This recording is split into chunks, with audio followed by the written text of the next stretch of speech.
Hey, my friend, welcome to Better Self Audiobooks.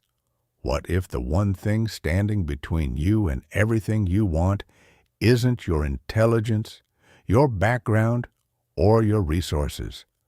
What if it's something so simple that most people never even think to develop it? What if I told you that the most successful people you admire, the ones who seem to glide through life's chaos while everyone else is drowning, all share one invisible trait that has nothing to do with talent or luck? That trait is calm. Not the fake forced smile kind of calm. Not the pretend everything is fine kind of calm. I'm talking about real, unshakable, powerful calm, the kind that lets you think clearly when everyone around you is losing their minds, the kind that makes better decisions, builds stronger relationships, and creates opportunities that other people completely miss because they're too busy reacting to everything. Here's the truth nobody tells you. Right now, as you're reading this, millions of people are having complete meltdowns over things that won't matter next week. They're destroying relationships with one angry text message. They're making terrible career decisions because anxiety is controlling their choices.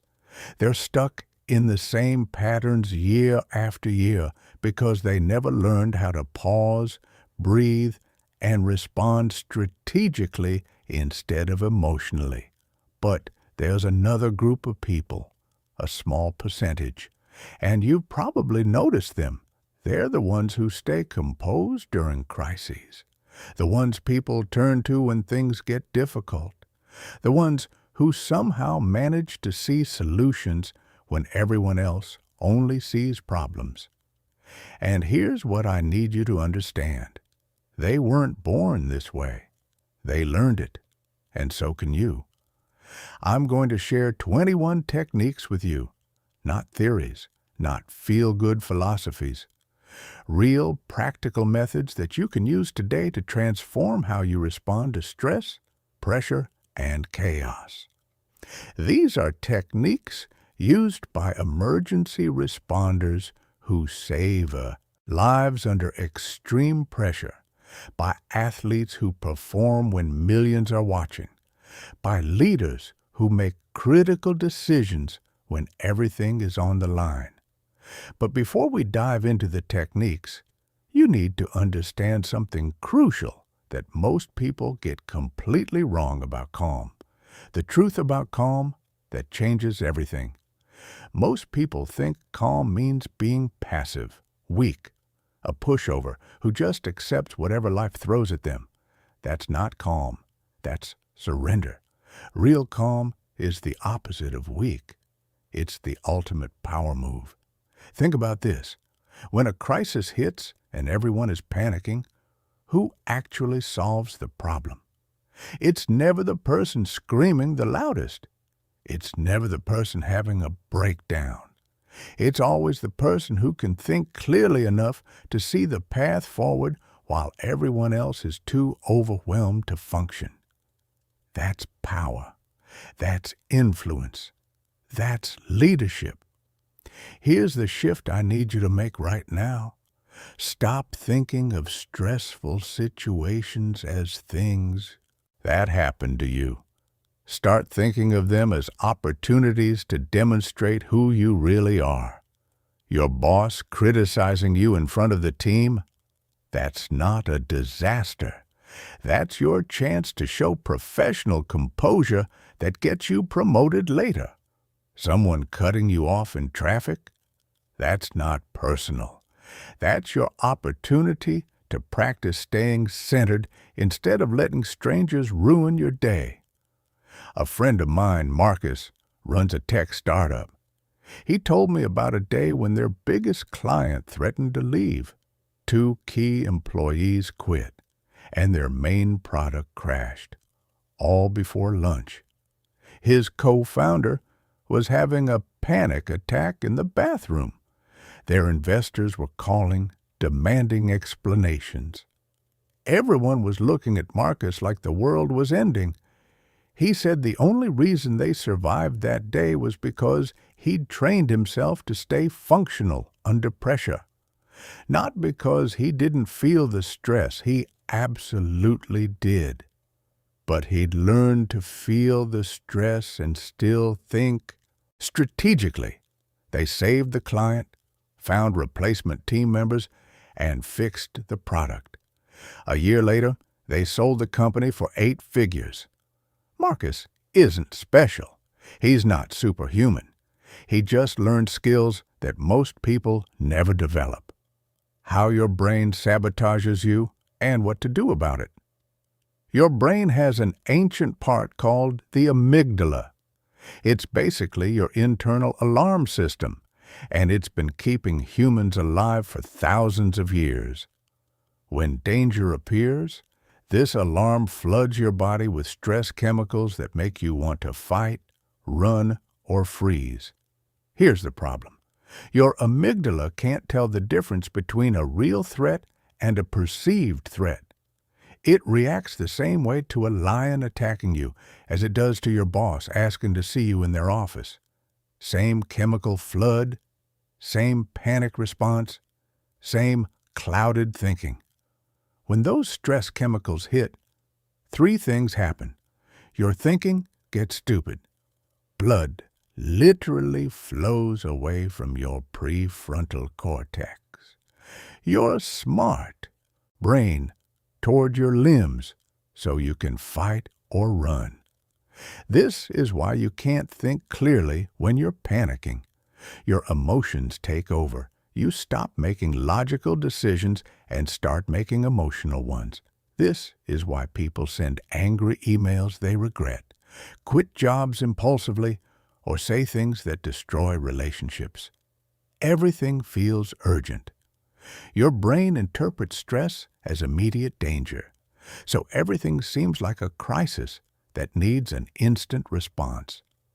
This is why stressed people make rushed decisions that calm people would never make.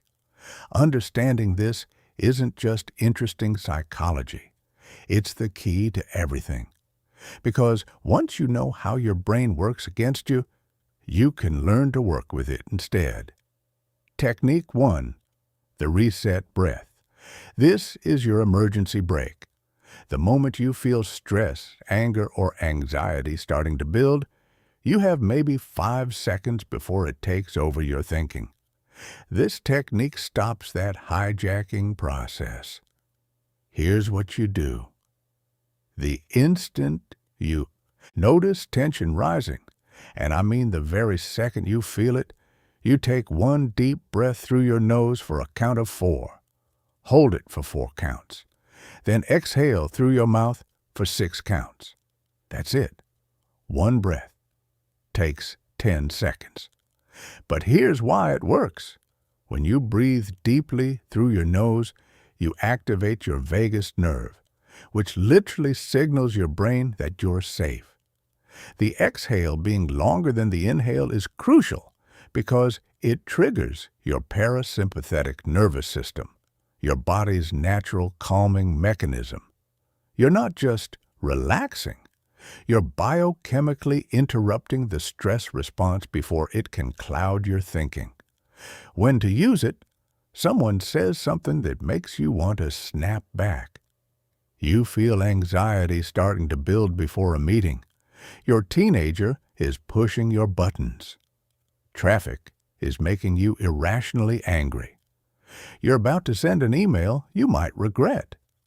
The key is catching the emotion early, before it builds momentum.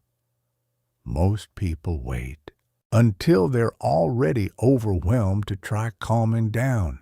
That's like trying to stop a speeding car by jumping in front of it.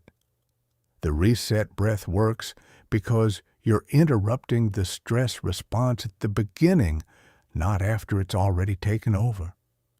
My friend Jennifer, a high school teacher, told me she used to yell at her students when they were disruptive, not because she wanted to, but because her frustration would build until it exploded. Once she learned the reset breath, everything changed. The moment she felt that familiar anger rising, she'd take one deep breath. That 10-second pause gave her brain time to remember she actually cared about these kids, and that yelling never helped anyway.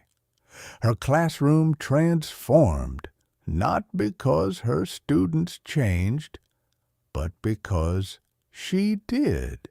Practice this during low-stakes moments. Use it when you're stuck at a red light. Use it when your coffee order is wrong. Use it when your computer loads slowly. Train your nervous system to default to this response so it's automatic when high-stakes moments hit. Technique 2.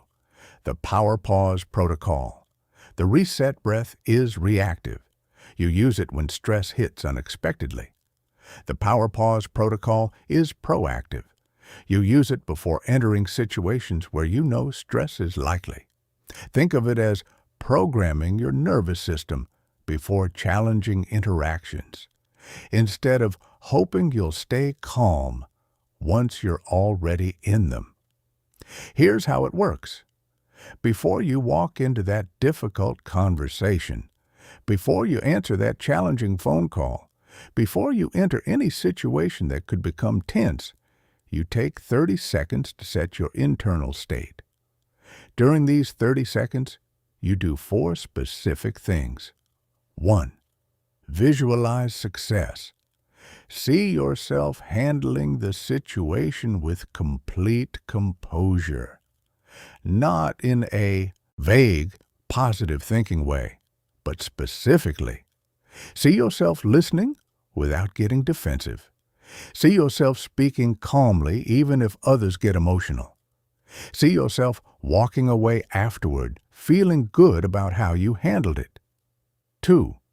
Remind yourself of your goal. What do you actually want from this interaction? Not what you want to say to make yourself feel better, but what outcome would actually serve you. Write it down if you need to. I want to understand their perspective. I want to find a solution we both feel good about. I want to maintain this relationship even though this conversation is difficult. 3. Set your physiology. Stand up straight. Roll your shoulders back. Take 3 deep breaths. Relax your jaw. Most people don't realize how much tension they hold there. Your body language affects your brain chemistry. When you adopt a posture of confidence, you actually increase testosterone and decrease cortisol. You're not faking confidence, you're creating it. 4. Choose your identity. Who are you going to be in this interaction?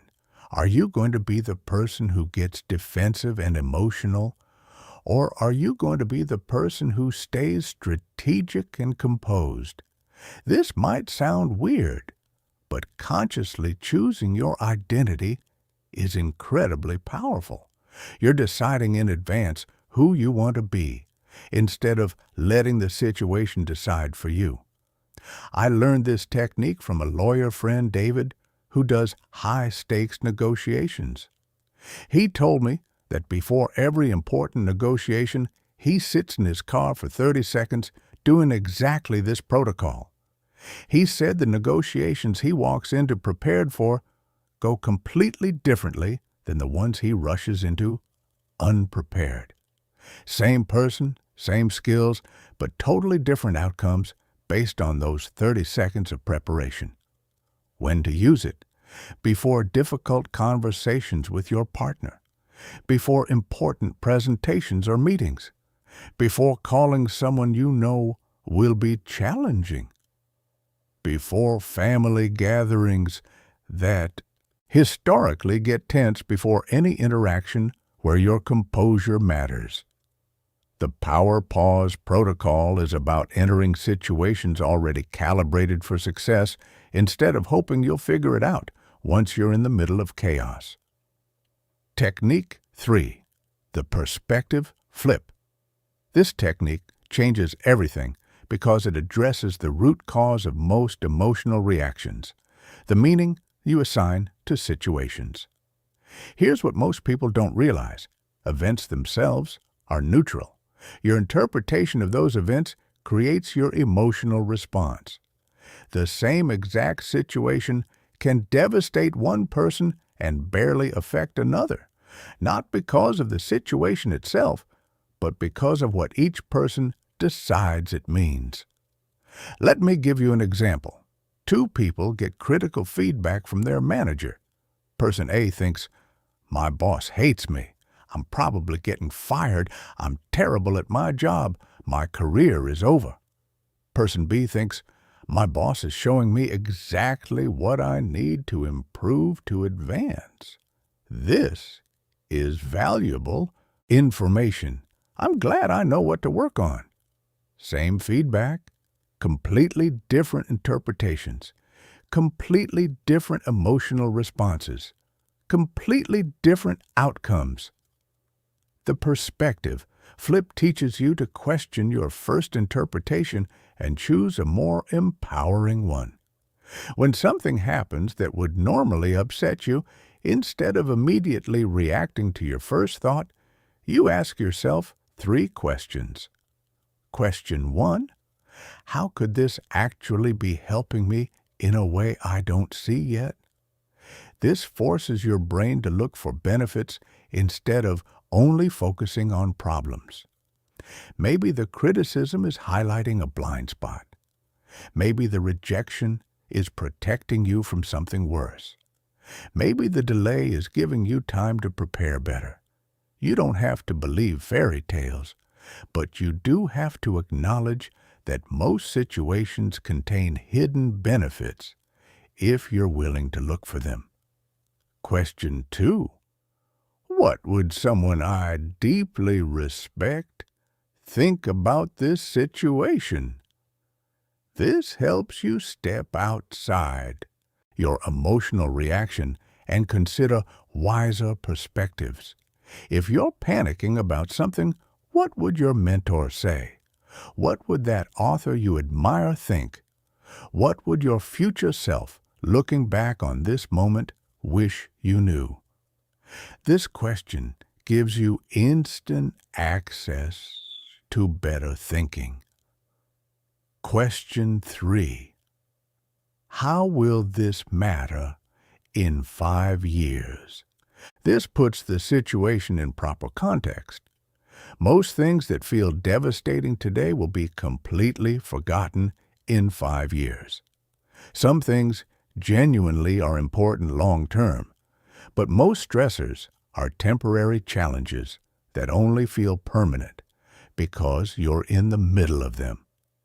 I use this technique constantly. Recently, I got a harsh review on a project I'd worked on for months. My first thought was, this person doesn't understand what I was trying to do. They're being unfair. Everyone's going to see this and think I'm incompetent. Then I used the perspective flip. How could this help me? Maybe they're pointing out something that legitimately needs improvement. Maybe this feedback makes my next project even better. What would someone I respect think? They'd probably say one critical review among dozens of positive ones isn't worth emotional energy. They'd remind me that everyone gets criticized and that growth requires hearing uncomfortable truths. How will this matter in 5 years? It won't at all.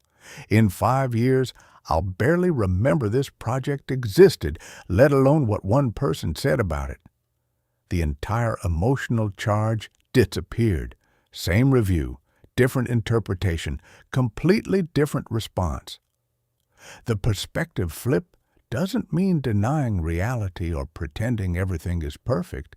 It means choosing to focus on the aspects of situations that empower you rather than drain you. It means remembering that you get to decide what things mean and that you can choose meanings that serve your goals instead of meanings that create unnecessary suffering. Technique 4. The Emotion Label System. This technique is based on cutting-edge neuroscience, showing that simply naming your emotions reduces their intensity and gives you more control over them.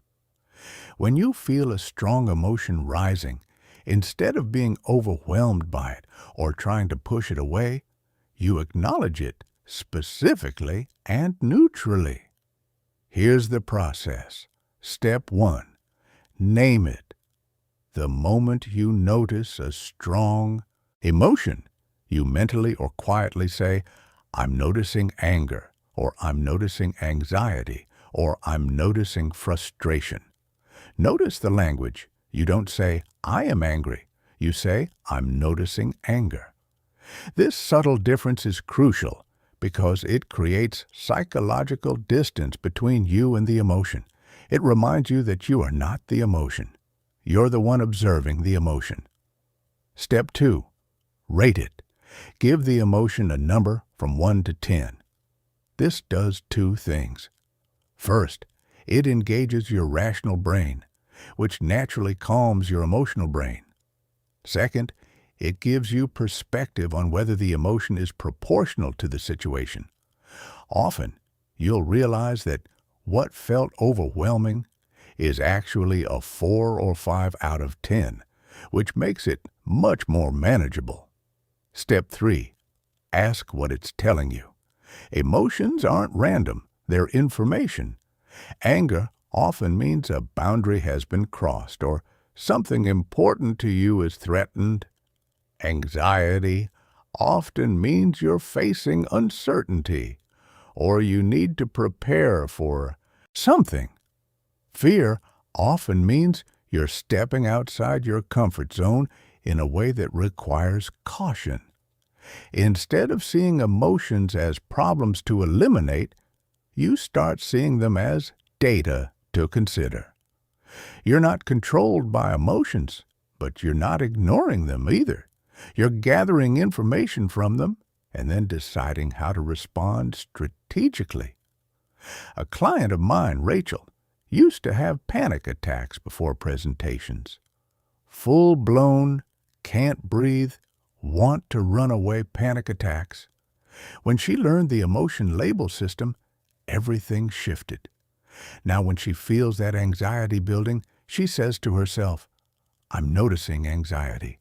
It's about a 7 out of 10. My body is preparing for a performance. This energy can help me if I channel it correctly." Just naming it and understanding what it is reduces the intensity from a 7 to maybe a 4. And at a 4, she can function. At a 7, she couldn't. The emotion didn't disappear completely. She still feels nervous before presentations, but it no longer controls her. When to use this? Anytime you feel a strong emotion building. When you're about to react in a way you might regret. When you're trying to understand why you're feeling a certain way. When you need to stay functional despite emotional intensity. The emotion label system transforms your relationship with emotions from victimhood to partnership. You're acknowledging what you feel, understanding why you feel it, and then choosing how to respond rather than just reacting automatically. Technique 5. The breathing anchor. You've probably heard about breathing techniques before. Maybe you've even tried them and thought, "Yeah, that's nice, but it doesn't really work when things get intense." That's because most people use breathing techniques wrong. They only try them when they're already overwhelmed, which is like trying to learn to swim while you're drowning. The breathing anchor is different because you build it as a habit during calm moments, so it's automatically available during chaos. Here's the specific pattern, and I want you to actually do this as you're reading. Breathe in through your nose for 4 counts. Hold for 4 counts. Breathe out through your mouth for 4 counts. Hold empty for 4 counts, then repeat. This is called box breathing, and it's used by everyone from Olympic athletes to fighter pilots to surgeons before complex operations. Why? Because this specific rhythm synchronizes your heart rate, oxygenates your brain optimally, and creates a physiological state where clear thinking becomes easier. But here's the key. You need to practice this for 2 minutes every morning before you need it. Not when you're stressed. When you're calm, you're training your nervous system to associate this breathing pattern with a composed state. Then, when stress hits and you use this pattern, your body recognizes it and automatically shifts toward calm. Think of it like muscle memory. A basketball player practices free throws thousands of times in practice so that during the championship game, when the pressure is massive, their body knows exactly what to do. You're doing the same thing with your nervous system. My friend Alex, who's a firefighter, told me that they drill this breathing technique constantly during training. Not because they don't know how to breathe, but because when they run into a burning building and their adrenaline is through the roof, they need their calm response to be so automatic that it happens without thinking. That's when technique becomes instinct. Here's your practice protocol. Every morning before you check your phone, do 2 minutes of box breathing. Set a timer. Sit somewhere comfortable. Close your eyes if you want. Just breathe in this pattern for 2 minutes. That's it. After 2 weeks of daily practice, this breathing pattern will become your anchor. When stress hits during your day, taking just 3 box breaths will shift your nervous system toward calm. Not completely. You're not trying to eliminate stress. You're creating enough space to think clearly and respond strategically. When to use it? After you've built the habit. Before important conversations or decisions. When you feel anxiety building.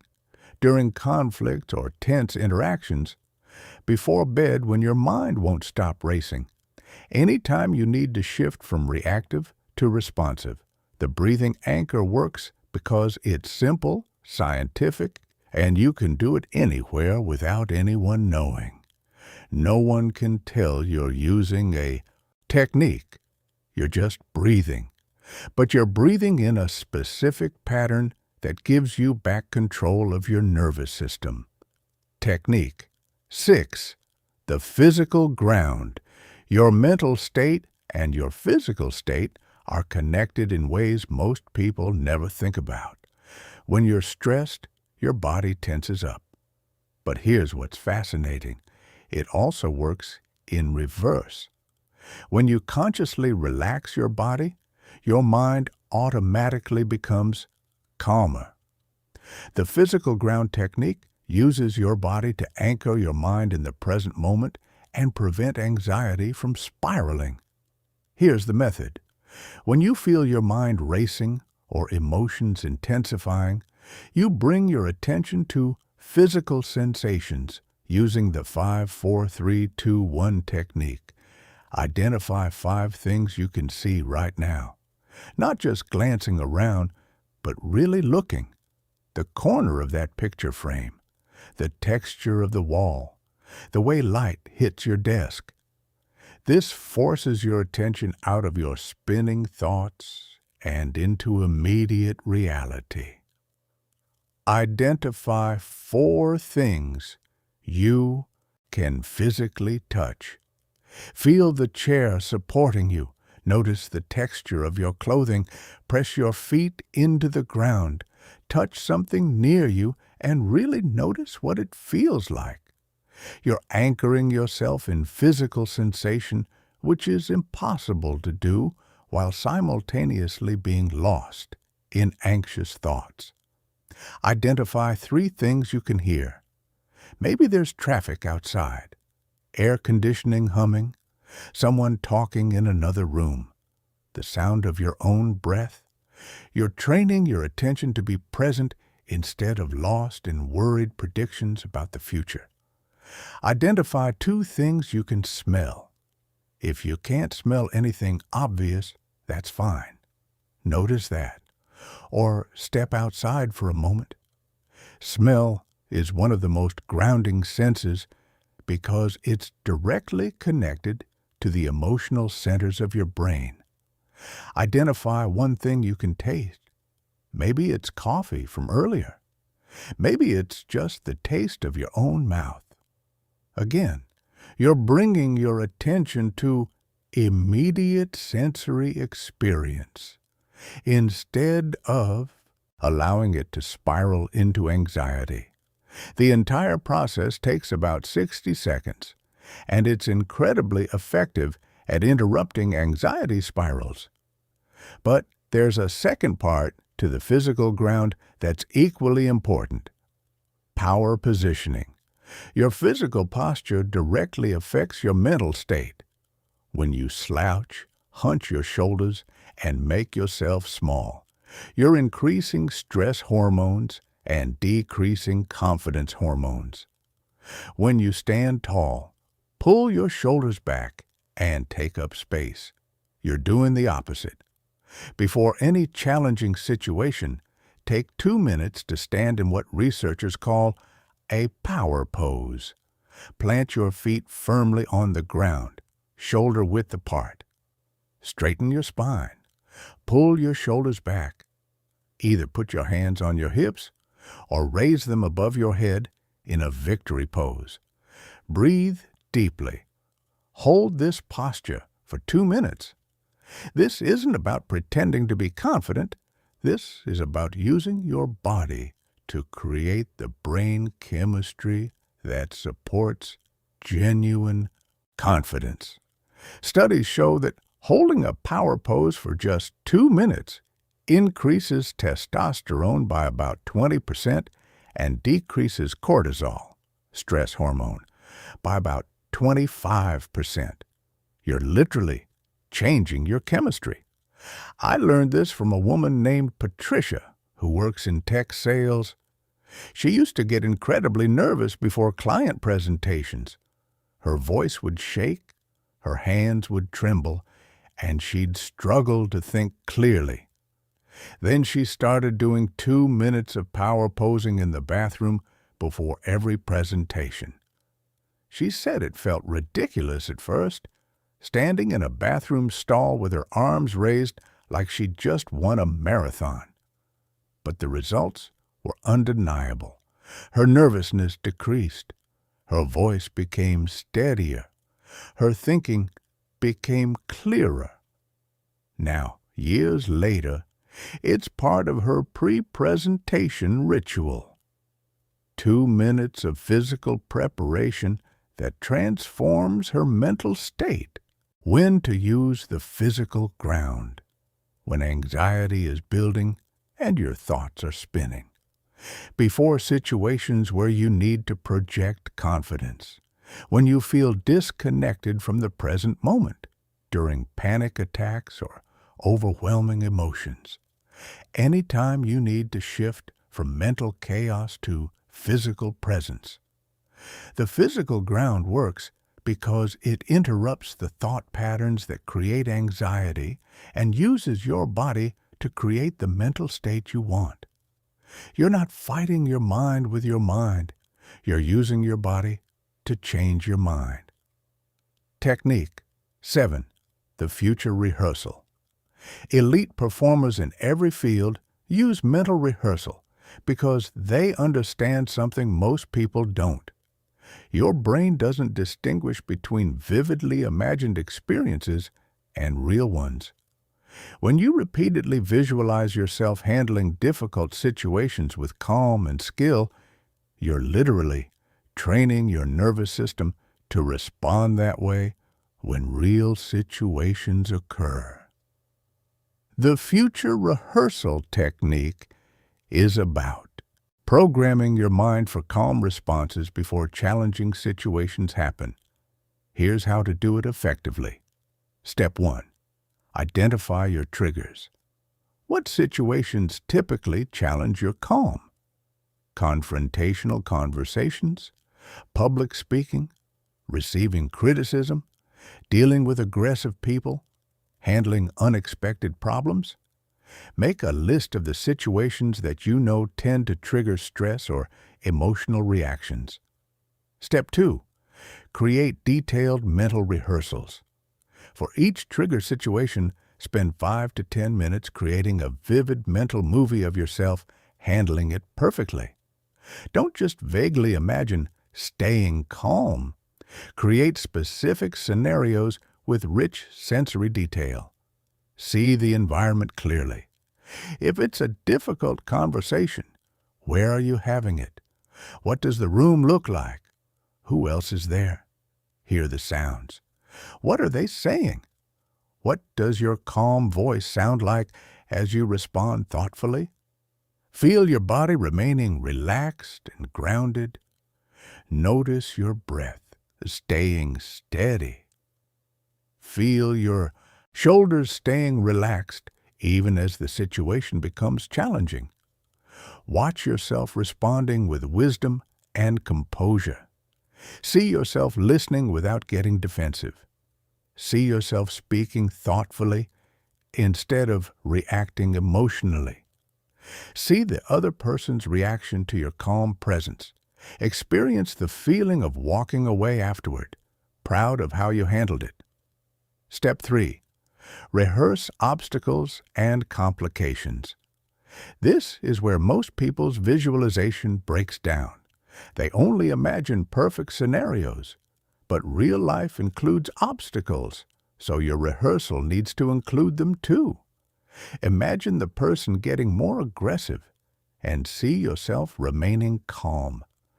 Visualize unexpected complications arising and watch yourself adapting smoothly. Rehearse the worst versions of the situation so that when reality happens, it feels easier by comparison. Step 4. Repeat consistently. Mental rehearsal isn't a one-time thing. You're building neural pathways through repetition. Spend 5 to 10 minutes each evening mentally rehearsing yourself succeeding in the challenging situations you're likely to face. A friend of mine, Jordan, used this technique to transform his public speaking. He used to get so nervous before presentations that he'd sometimes cancel them. Then he started spending 10 minutes every evening visualizing himself presenting confidently. He'd see himself walking onto the stage with composure, hear his voice coming out strong and clear, feel his body staying relaxed even when hundreds of people were watching, see the audience engaged and responsive, experience the satisfaction of finishing well. After doing this for 3 weeks, something shifted. When he actually gave presentations, his body and mind defaulted to the patterns he'd rehearsed. The nervousness didn't disappear completely, but it became manageable because he'd already succeeded hundreds of times in his mind. When to use the future rehearsal? Every evening as part of your routine. Before major events or challenging situations. When you know you'll face something that typically stresses you. As part of building long-term calm competence, the future rehearsal works because you're giving your brain practice succeeding before the actual situation happens. You're creating a blueprint for success that your nervous system can follow when the real moment arrives. Technique 8. The worst-case strategy. This technique sounds counterintuitive, but it's incredibly powerful. Instead of avoiding thoughts about what could go wrong, you deliberately think through worst-case scenarios in a structured way. Most anxiety comes from uncertainty and the vague feeling that you'd be helpless if things went wrong. The worst-case strategy eliminates both uncertainty and helplessness by forcing you to think through problems logically instead of emotionally. Here's the process. When you're anxious about something, ask yourself 3 specific questions. Question 1. What's the absolute worst thing that could realistically happen? Not the catastrophic, impossible nightmare scenario. The actual worst realistic outcome. Be specific. Don't just say, everything will fall apart. Define exactly what the worst case looks like. Question 2. If that worst case happened, what would you actually do? This is the key question.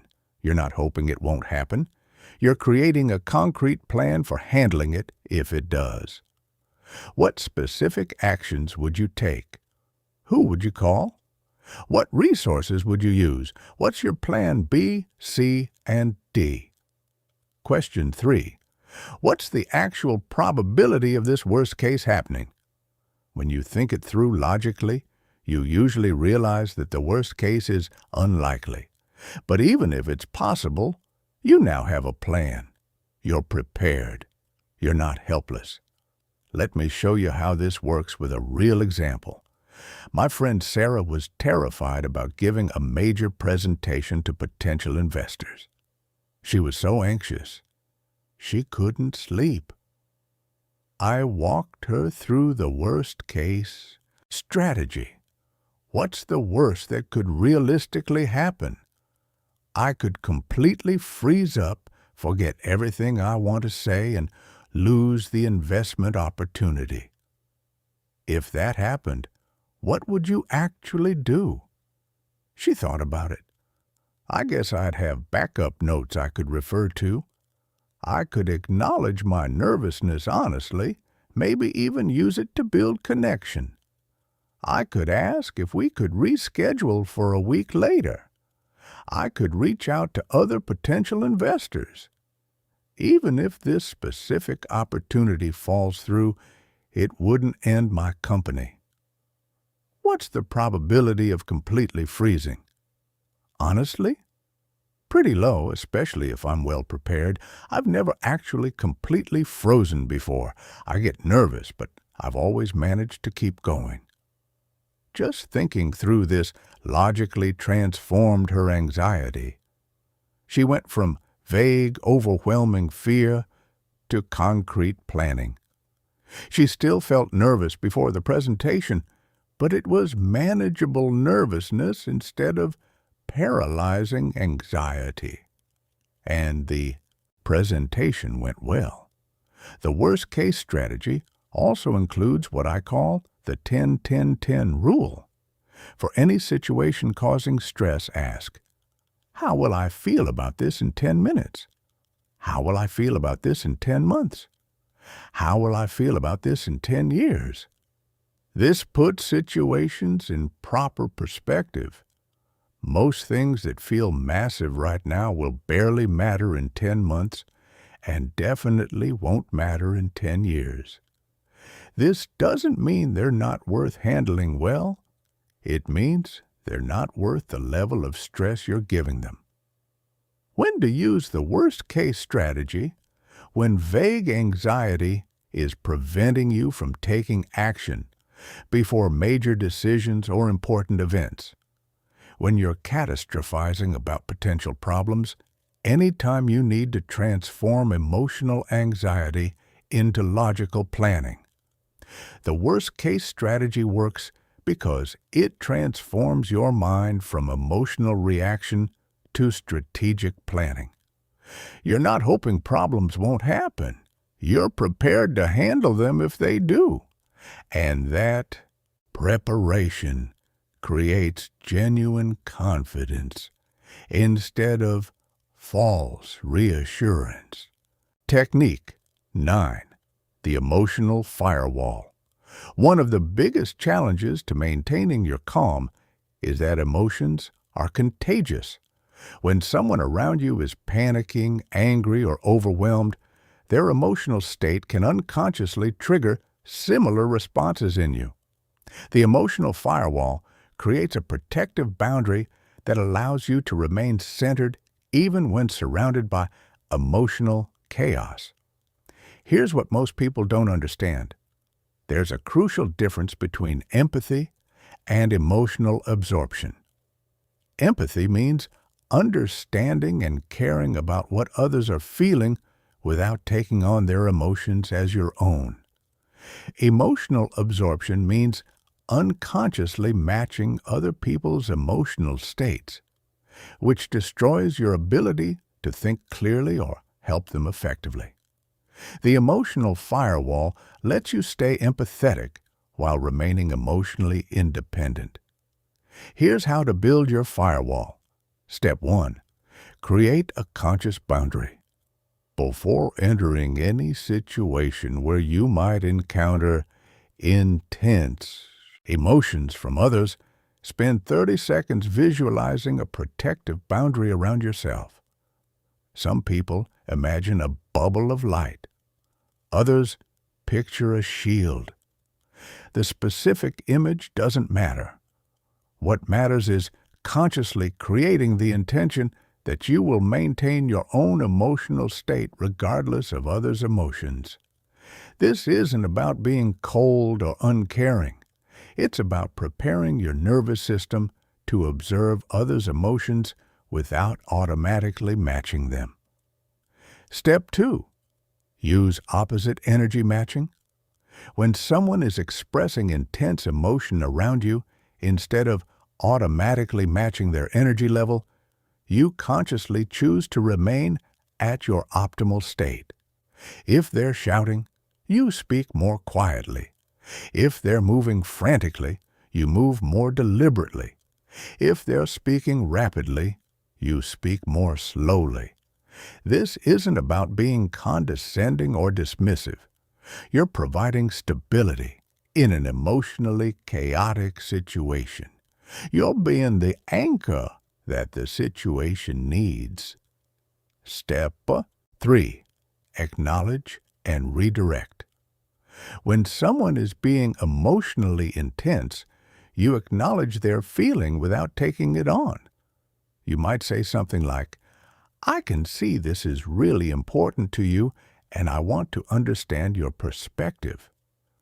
It sounds like this situation is genuinely frustrating, and I think we can work through it together. I understand this feels urgent, and I believe we can find a solution if we approach it step by step." You're validating their emotional experience while redirecting the interaction toward problem solving rather than emotional escalation. I learned this technique from my friend Lisa, who works as a crisis counselor. She told me that in her first year, she'd come home emotionally destroyed after every shift because she was absorbing everyone's trauma and anxiety. She cared so much that she was taking on their pain as her own. Then a mentor taught her the emotional firewall. Now, she can sit with someone in the worst moment of their life, genuinely care about them, help them navigate their crisis, and then go home and still have energy for her own life. Not because she cares less, but because she's learned to help without absorbing.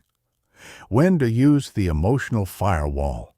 Before interactions with people who tend to be emotionally intense, during conflicts or heated discussions, when dealing with family members who push your buttons, in any situation where maintaining your own emotional state is crucial. When you need to help someone who's overwhelmed, the emotional firewall works because it gives you a way to remain compassionate and helpful while protecting your own emotional resources. You can't help anyone if you become overwhelmed yourself. Technique 10. The energy management system. Here's something most people never realize. your ability to stay calm is directly connected to your physical and mental energy levels. When you're depleted, tired, hungry, overwhelmed, or overextended, even small stressors feel massive.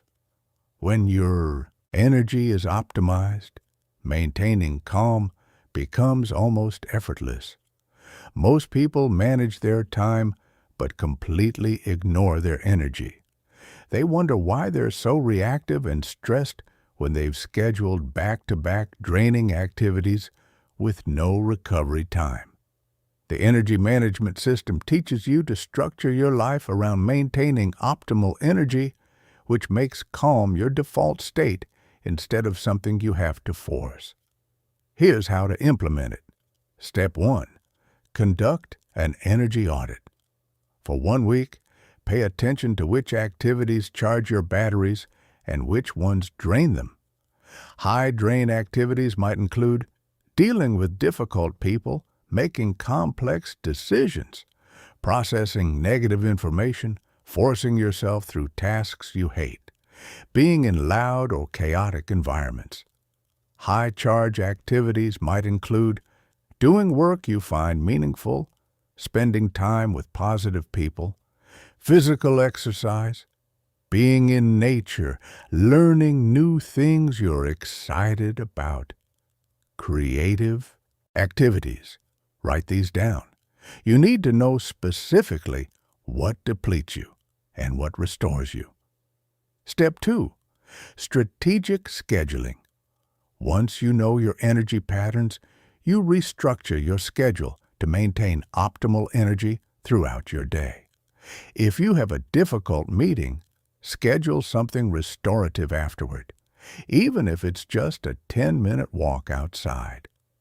If you have a mentally demanding task, do it during your natural peak energy hours. For most people, this is mid-morning. If you have multiple draining activities, space them out with restorative ones in between. Step 3.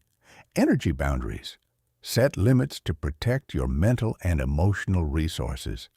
This might mean limiting how much news you consume, setting specific times for checking email instead of being constantly available, reducing time with people who consistently drain your energy, creating quiet time in your schedule for restoration. This isn't about avoiding reality or shirking responsibilities. It's about managing your inputs so you have the resources needed to handle challenges effectively. Step 4. The foundation. 3.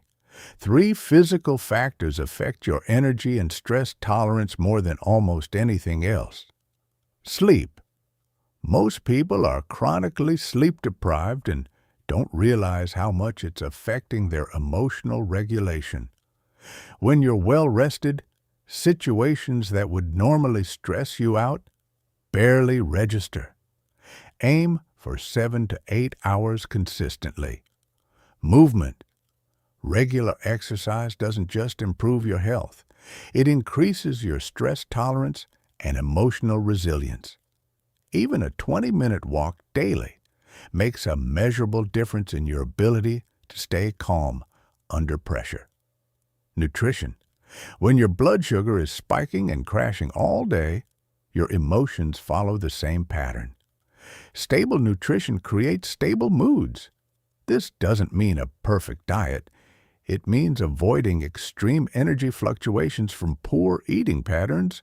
My friend Carlos, who runs a marketing agency, transformed his life with the energy management system. He used to be constantly stressed, reactive, and on the edge of burnout. He worked long hours, skipped meals, survived on coffee, and wondered why he felt like everything was a crisis. When he started managing his energy instead of just his time, everything shifted. He started sleeping 7 hours instead of 5. He scheduled recovery time after draining meetings. He limited his news consumption to 15 minutes daily. He started going to the gym 4 mornings a week. Within a month, his stress levels dropped dramatically. Not because his workload changed, it was still intense, but he had the energy to handle it without becoming overwhelmed. His team noticed the difference immediately. He stopped being reactive and short-tempered. He made better decisions. He enjoyed his work again. When to use the energy management system daily as your foundational approach to life.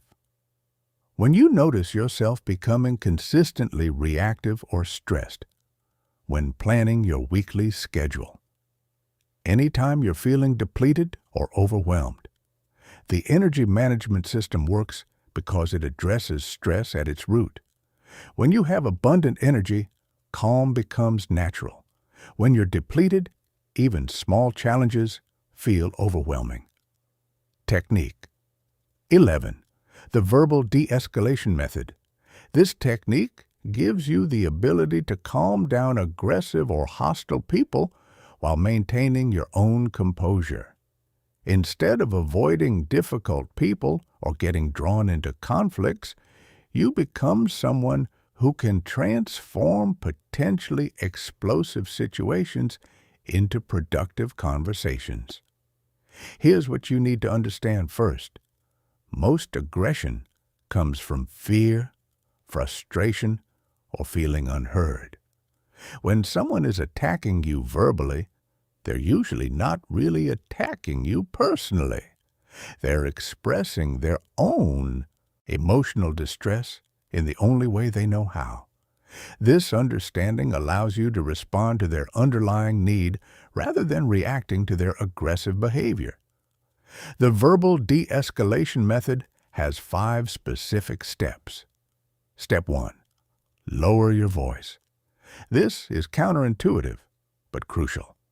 When someone is shouting, your instinct is to match their volume or shout louder. Don't. Speak more quietly than usual. Loud voices trigger fight or flight responses and escalate conflict. Quiet voices force people to calm down slightly just to hear you. Step 2. Slow down your speech. Rapid speech conveys anxiety and urgency. Slower speech conveys confidence and control.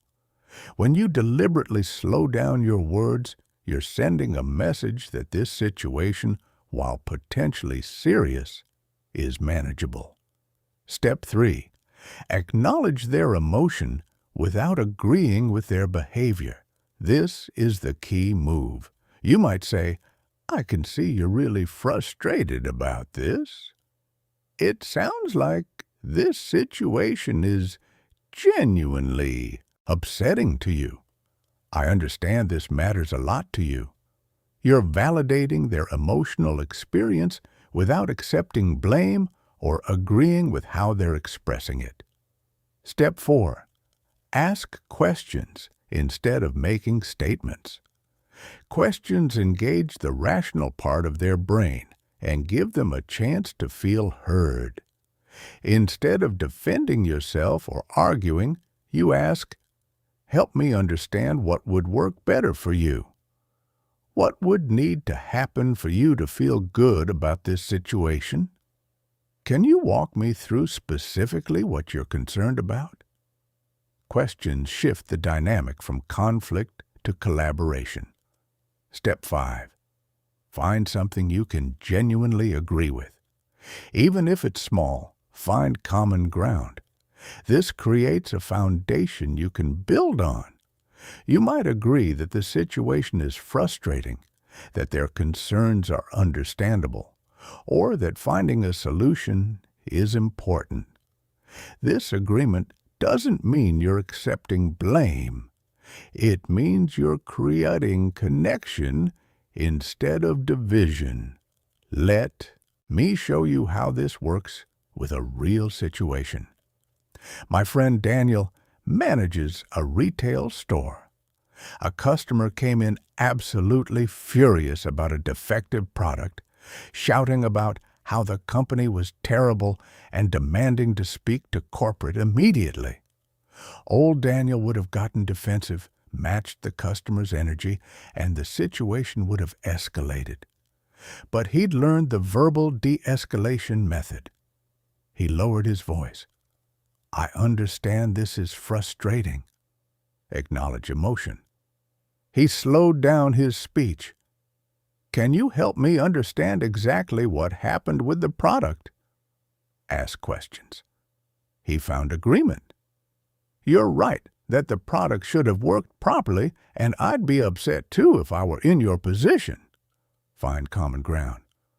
Within 2 minutes, the customer's volume dropped. Within 5 minutes, they were having a normal conversation. Daniel replaced the product, gave a discount on the next purchase, and the customer actually apologized for coming in so hot.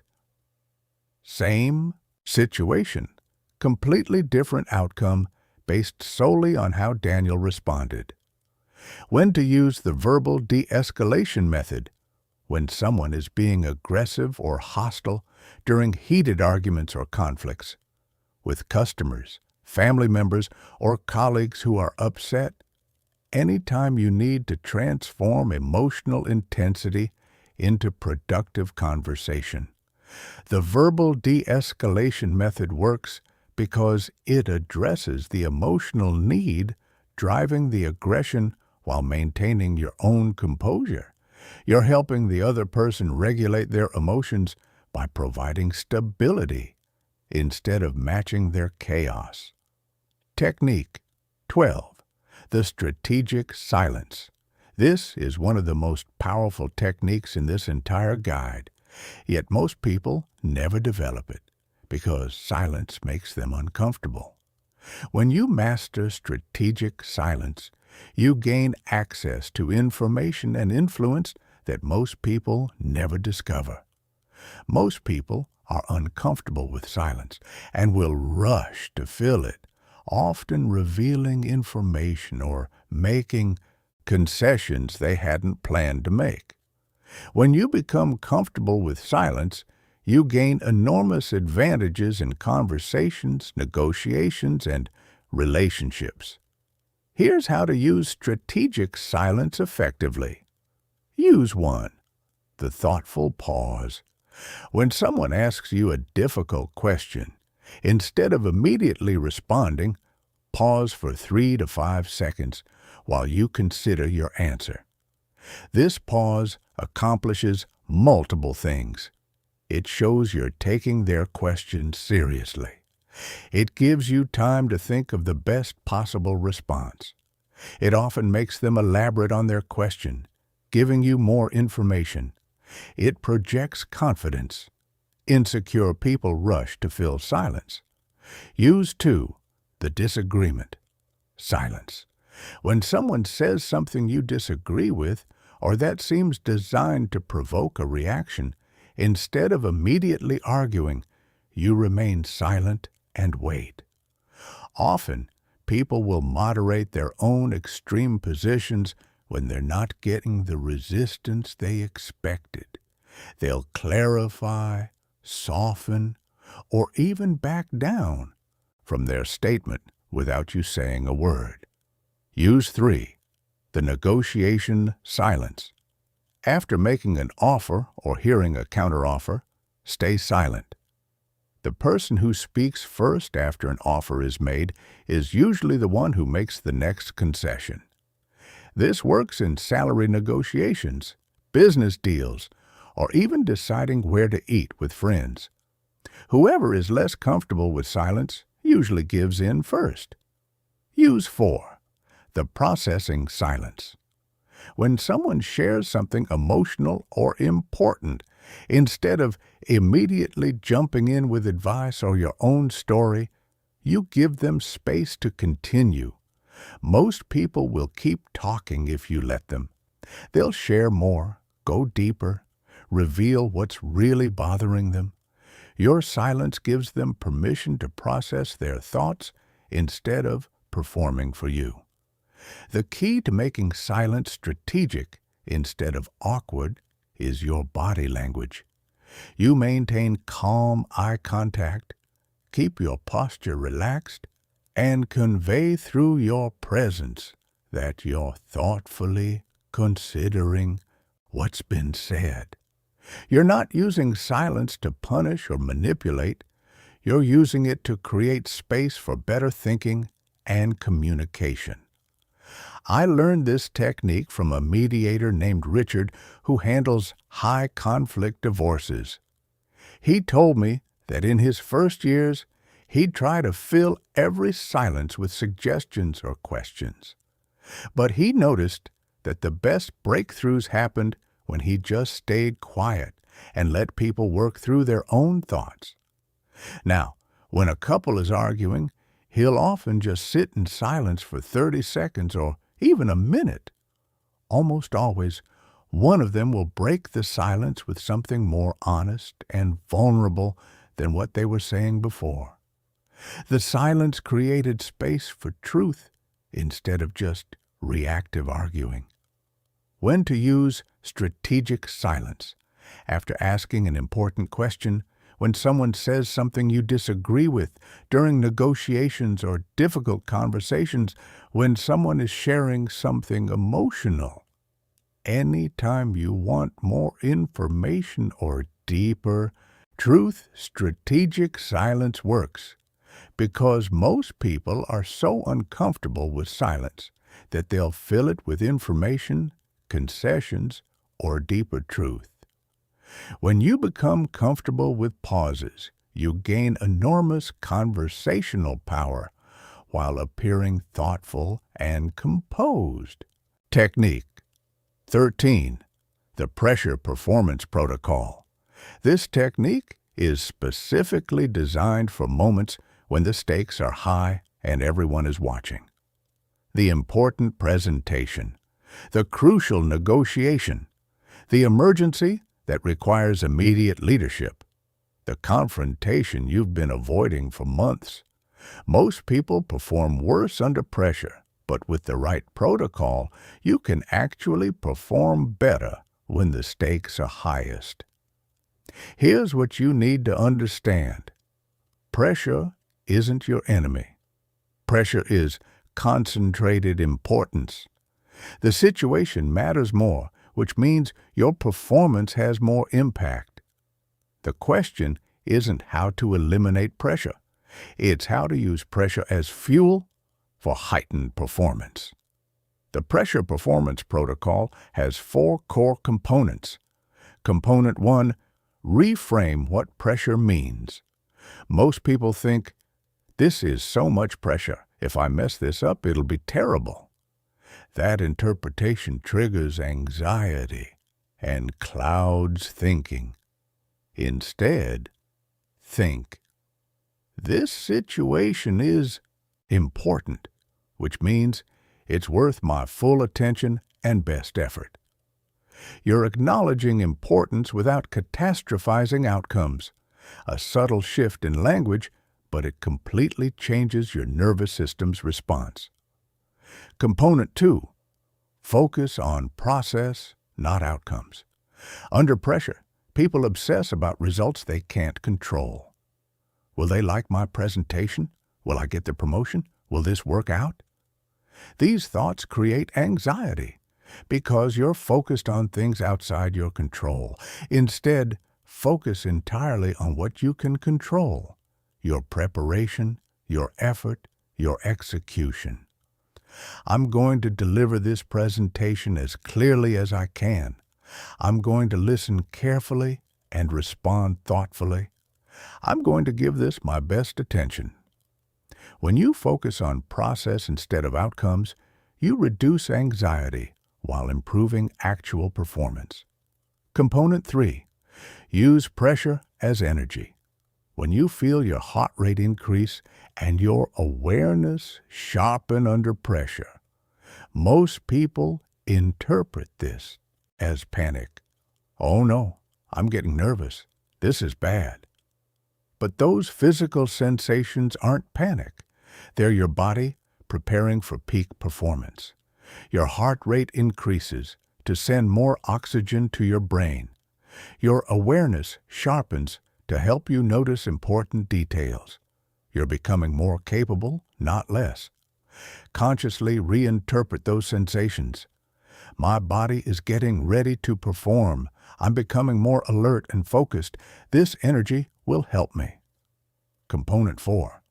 Slow down deliberately. Under pressure, most people rush and make careless mistakes. But when you consciously slow down just enough to think clearly while maintaining decisive action, you make better decisions than people who aren't under pressure, because your heightened awareness allows you to process more information. Before speaking in a high-pressure situation, take one extra breath. Before making a crucial decision, take 10 extra seconds to consider. This slight deceleration dramatically improves the quality of your thinking. My friend Keisha is a trial lawyer. She told me that her first few years in court were terrifying. High-stakes cases, aggressive opposing counsel, judges who didn't tolerate mistakes, juries deciding people's futures based partly on her performance. She used to dread high-pressure trials. Now she actually prefers them, not because the pressure disappeared, but because she learned to use the pressure performance protocol.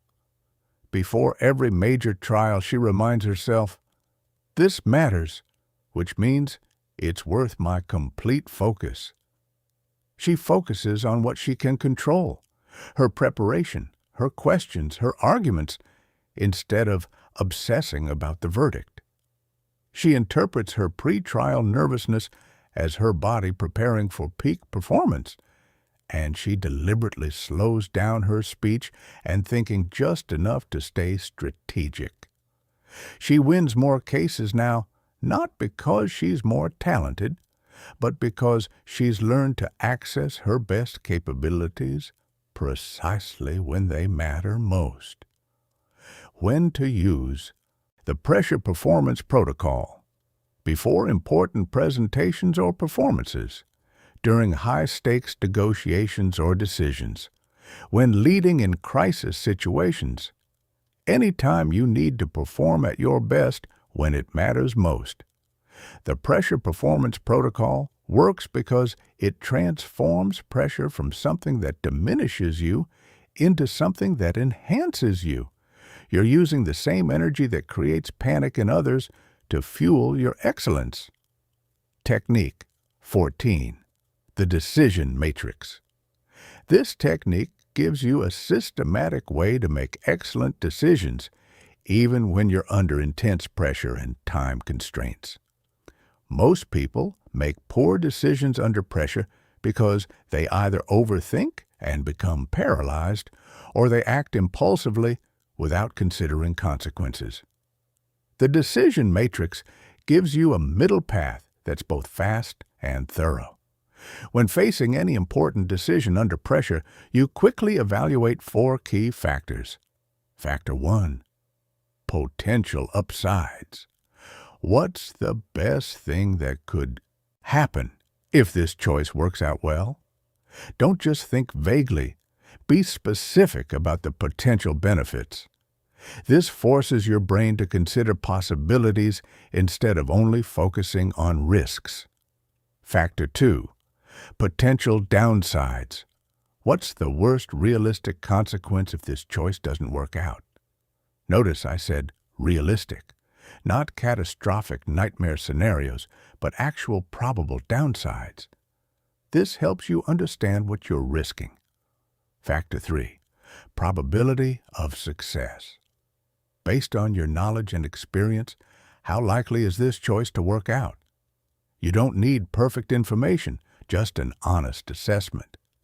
High probability / low reward might not be worth it. Low probability / high reward might be worth the risk. You're making informed bets, not guaranteed wins. Factor 4. Reversibility. Can you change course if you get new information? Some decisions are easily reversible. You can try something and change direction if it's not working. Other decisions lock you into a path. Understanding reversibility changes how you think about risk. Here's how this works in practice. Imagine you're offered a new job that pays more, but requires relocating to a city where you don't know anyone. Upsides: higher salary, career advancement, new experiences, personal growth from being outside comfort zone. Downsides: leaving existing support network, starting over socially, possible loneliness initially, risk that new job might not be as good as it seems. Probability: based on research about the company and conversations with current employees, seems like a 70% chance this is a genuinely good opportunity. Reversibility: medium high. If it's not working after a year, you could look for another position. You're not burning bridges at your current company. This isn't a permanently life-altering decision. Running through this matrix doesn't make the decision for you, but it clarifies your thinking dramatically. You're no longer deciding based purely on emotion or limited information. You're considering multiple perspectives quickly while maintaining strategic thinking. The decision matrix also includes what I call the regret minimization framework. For any major decision, ask yourself, which choice will I be least likely to regret in 10 years? This question cuts through short-term fears and focuses your attention on long-term satisfaction and growth. In the job example, 10 years from now, would you regret not taking the opportunity, or would you regret leaving your current stability? Often, people regret the chances they didn't take more than the ones they did, even when those chances didn't work out perfectly. My friend Tyler used this framework when deciding whether to leave a comfortable corporate job to start his own business. The corporate job was stable, well-paying, and low risk. The business was uncertain, financially risky, and would require massive effort with no guarantee of success. He ran it through the decision matrix. Upsides of business: potentially much higher earnings, complete control over his work, building something meaningful, no ceiling on growth. Downsides: might fail and lose savings, no steady paycheck, high stress, long hours initially. Probability: he honestly assessed about 40% chance of significant success, 40% chance of moderate success, 20% chance of failure. Reversibility: high. If the business failed, he had skills and experience that would let him get another corporate job. Then the regret minimization question: in 10 years, which choice will I regret less? He realized that if he stayed in the corporate job, he'd spend the next decade wondering, what if? But if he tried the business and failed, at least he'd know he gave it his best shot. He started the business. 3 years later, it's thriving. But even if it had failed, he said he wouldn't regret trying because the regret of never knowing would have been worse. When to use the decision matrix: anytime you face an important decision under pressure, when you're paralyzed between multiple options, before major life or career choices, when you need to make a quick decision but want to think strategically. The decision matrix works because it prevents you from making decisions based purely on emotion or limited information while still allowing you to move forward decisively. You're being both thoughtful and action-oriented. Technique 15. the thought restructuring method. This technique teaches you to identify and change the thinking patterns that create unnecessary stress and emotional reactivity. Here's what most people don't realize. Your emotional reactions are largely determined by your interpretation of events, not the events themselves. Two people can experience the exact same situation and have completely different emotional responses based entirely on how they think about what happened. The thought restructuring method helps you catch distorted thinking patterns and replace them with more accurate, empowering thoughts. First, you need to recognize the most common thinking errors that create unnecessary stress. All or nothing thinking, seeing situations in absolute terms without recognizing middle ground. If I don't get this promotion, I'm a complete failure. Reality. Most situations exist on a spectrum, not in extremes. Catastrophizing, immediately jumping to worst-case scenarios. If I make one mistake in this presentation, my entire career is ruined. Reality. Single mistakes rarely have catastrophic consequences. Mind reading. Assuming you know what others are thinking. They didn't respond to my email, so they must be angry at me. Reality. You can't actually know what others are thinking without asking. Personalization. Taking responsibility for things that aren't actually your fault. My team didn't hit our target, so I'm a terrible leader. Reality. Outcomes are influenced by many factors beyond your control. Filtering. Focusing only on negative aspects while ignoring positive ones. That meeting was a disaster because I stumbled over one point. Reality. You're selectively attending to the one negative moment while ignoring the 45 minutes that went well. Here's how to restructure distorted thoughts in real time. Step 1. Catch the thought. When you notice yourself having a strong emotional reaction, pause and ask, what exactly am I thinking right now? Identify the specific thought creating your emotional response. Step 2. Identify the distortion. Which thinking error are you making? Are you catastrophizing, mind-reading, filtering? Just naming the distortion reduces its power. Step 3. Challenge the thought. Ask yourself, what evidence do I have that this thought is true? What evidence do I have that it might not be true? What would I tell a friend who was thinking this way? Step 4. Create a more accurate thought. Based on actual evidence and logical thinking, what's a more balanced way to think about this situation? Let me show you how this works with a real example. My friend Amanda got critical feedback from her manager. Her immediate thought was, my manager thinks I'm incompetent. I'm probably going to get fired. I'm terrible at my job. She noticed herself spiraling and used the thought restructuring method. Caught the thought, I'm going to get fired because I'm incompetent.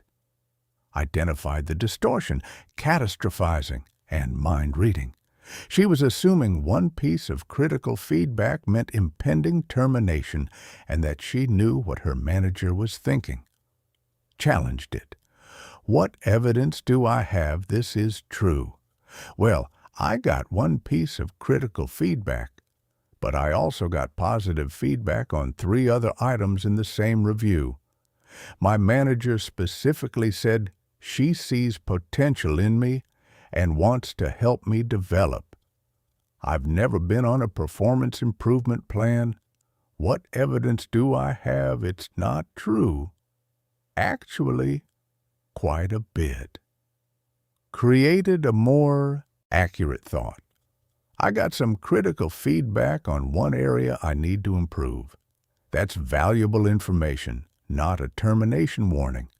My manager is invested in my development, which is why she's being honest about what I need to work on.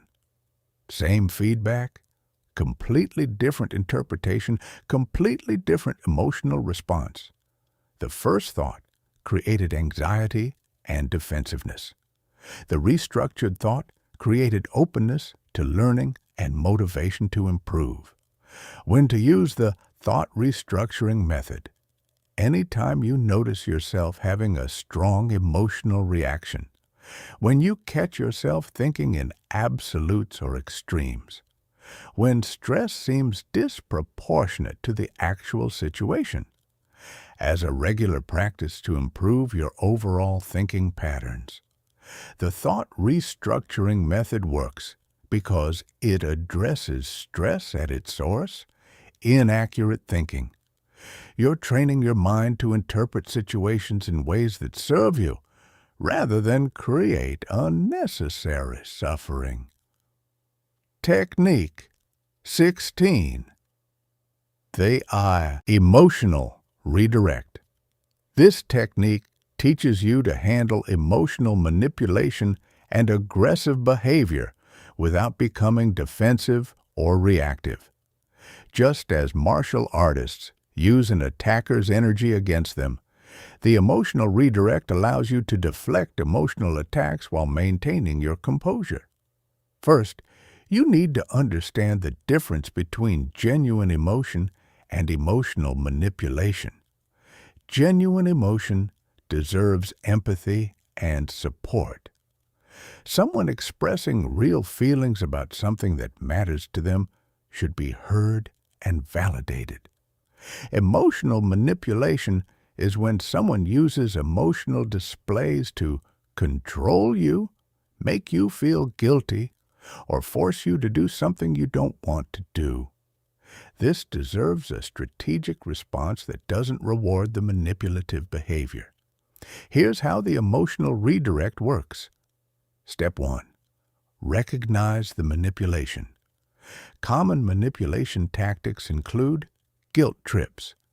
After everything I've done for you, you won't do this one thing. Anger explosions. Using rage to intimidate you into compliance victim playing, everyone is always against me. Emotional blackmail. If you really cared about me, you'd... Step 2. Don't resist the emotion directly. When someone is being emotionally manipulative, your instinct might be to argue with their emotion or defend yourself. Don't. You can't win an argument about how someone feels. Step 3. Acknowledge and redirect. You validate their emotional experience while redirecting toward problem solving.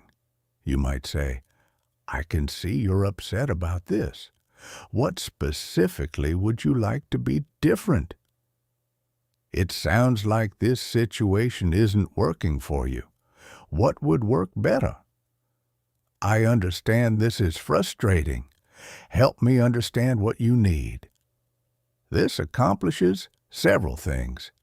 Shows you care about their emotional experience, doesn't take responsibility for causing their emotion, moves from emotional venting to practical solutions, puts responsibility on them to communicate clearly.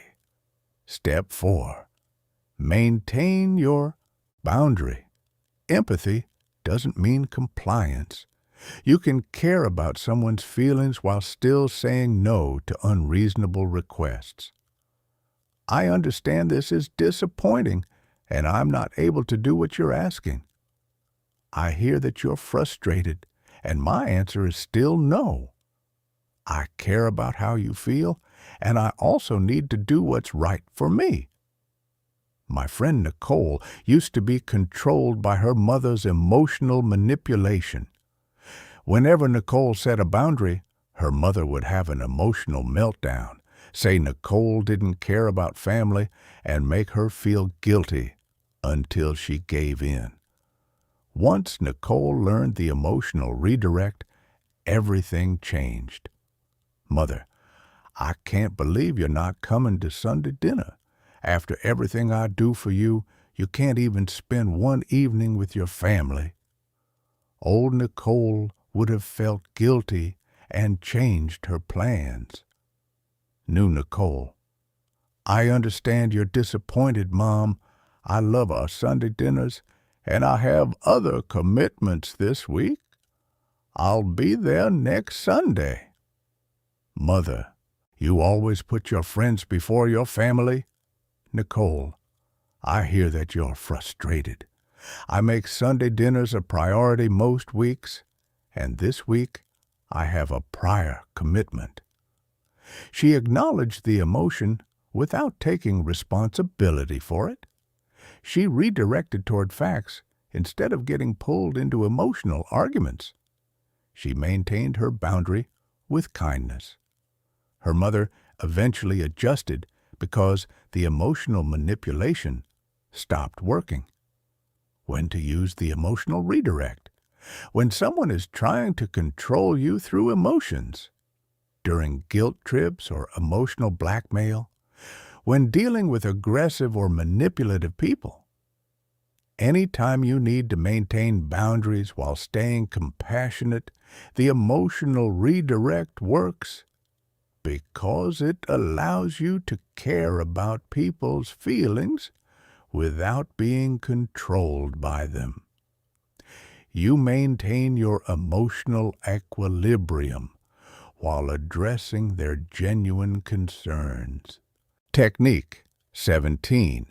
The identity shift. We're moving into the most powerful techniques now, the ones that create lasting transformation instead of just temporary fixes. And the identity shift is where everything changes permanently. Here's what you need to understand. Your actions are always consistent with who you believe yourself to be. If you see yourself as someone who gets stressed easily, you'll unconsciously create that experience. If you see yourself as someone who loses their temper, when frustrated, you'll find reasons to validate that identity. But if you genuinely see yourself as someone who remains composed under pressure, your subconscious mind will work to make your behavior match that identity. Most people try to act calm while still identifying as someone who's reactive and stressed. That's why their calm is fragile and inconsistent. They're fighting against their own identity. The identity shift changes who you believe yourself to be at the deepest level. Here's how it works. Step 1. Choose your new identity consciously. Stop saying, I'm trying to be calmer, or I wish I could stay composed. Start saying, I am someone who stays calm under pressure. Not as a hope or a goal, as a statement of identity. This isn't lying to yourself. This is consciously programming your self-concept to support the behaviors you want to develop. Step 2. Gather evidence for your new identity. Your subconscious mind won't accept a new identity without proof. So every time you choose a calm response over a reactive one, you consciously acknowledge it. That's who I am. I'm someone who stays composed. When someone cuts you off in traffic and you choose not to rage about it, that's evidence.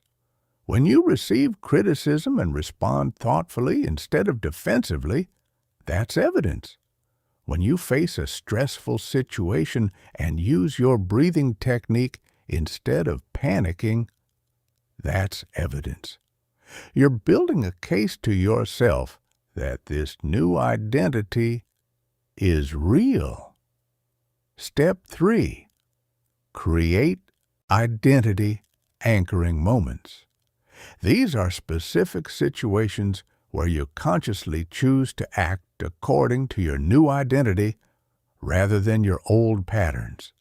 Your old identity would have sent an angry email. Your new identity pauses, breathes, and responds strategically tomorrow. Your old identity would have snapped at your kids when they were being difficult. Your new identity uses the reset breath and speaks calmly. Your old identity would have panicked during the crisis. Your new identity stays functional and solutions-focused. Each anchoring moment strengthens your new identity and weakens the old one. Step 4. Visualize your identity daily. Spend 5 minutes each day seeing yourself as someone who has already mastered complete calm and composure. Don't visualize yourself trying to be calm. Visualize yourself already being the person for whom calm is natural and automatic. See yourself handling every type of challenging situation with wisdom and grace. See how others respond to your calm presence. Experience what it feels like to be unshakable. This daily visualization creates a target identity that your subconscious mind works to achieve. My friend Kevin transformed his entire life with the identity shift. He used to identify as an anxious person.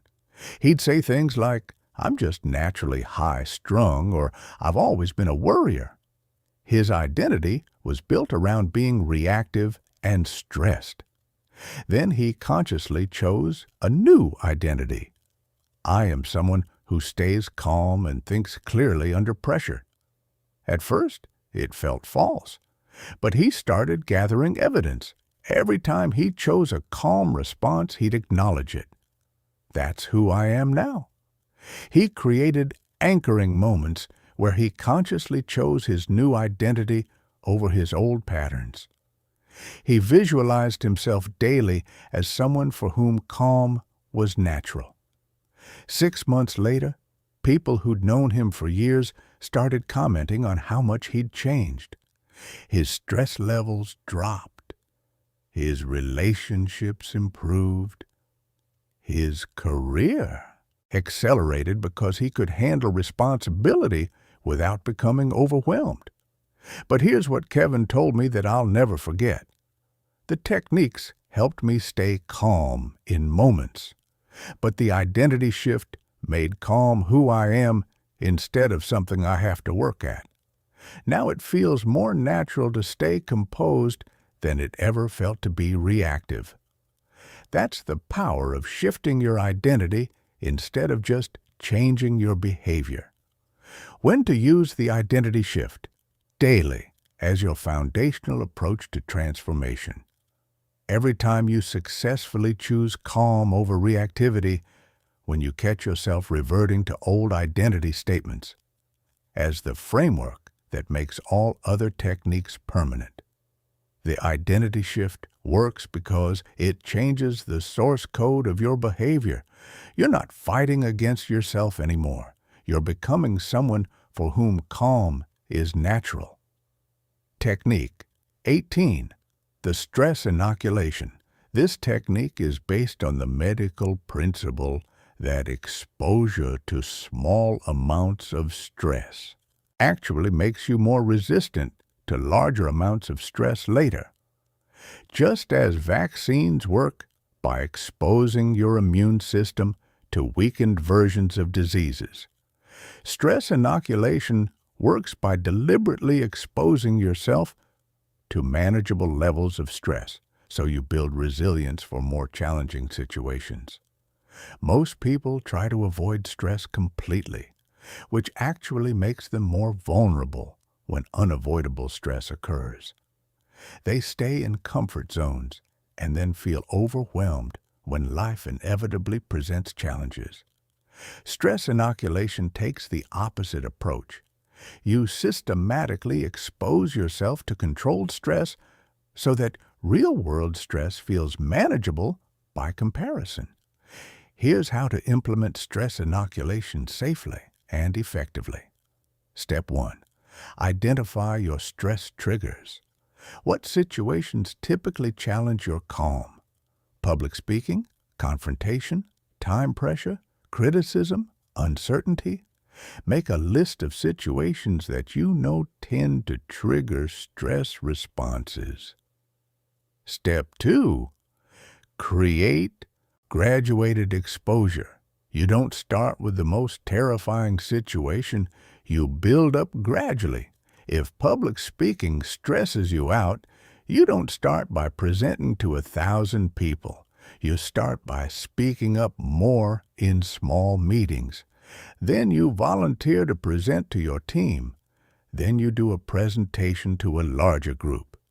Each level builds tolerance and confidence. Step 3, practice your techniques under pressure. The goal isn't just to endure stressful situations. It's to practice staying calm during them. When you deliberately enter a mildly stressful situation, you actively use your reset breath, your power pause, your perspective flip. You're training these techniques to work automatically when stress hits unexpectedly. Step 4, gradually increase intensity. As situations that used to stress you out start feeling manageable, you seek out slightly more challenging ones. The presentation that terrified you 3 months ago now feels routine. So you volunteer for a more high-stakes presentation. The difficult conversation that you used to avoid now feels manageable. So you initiate an even more challenging one. You're progressively expanding your stress tolerance like progressively lifting heavier weights at the gym. Step 5, reflect and adjust. After each stress exposure, you take a few minutes to review. What went well? What would you do differently? Which techniques were most effective? You're learning from each experience and refining your approach. I learned this technique from my friend James, who's a surgeon. He told me that medical training is essentially stress inoculation taken to the extreme. Medical students start by observing surgeries.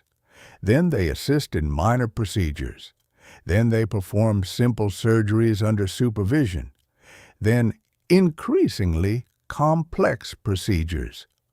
By the time they're operating independently on critical cases, they've built up stress tolerance through thousands of hours of graduated exposure. He said the surgeries that would have overwhelmed him as a student now feel routine because his nervous system has been systematically trained to function under pressure. You can apply the same principle to any area of life where you want to build calm competence. Here's the key insight about stress inoculation. You can't develop stress tolerance without experiencing stress. Athletes don't get better by avoiding hard training. Musicians don't improve by only playing easy pieces. You don't build calm competence by hiding from challenging situations. When to use stress inoculation as an ongoing practice to expand your capabilities when preparing for specific high-stress events. Anytime you want to build resilience in a particular area, to transform situations that currently stress you into ones that feel manageable. Stress inoculation works because you're training your nervous system through experience, not just theory. You're proving to yourself repeatedly that you can handle challenging situations, which builds genuine confidence rather than false reassurance.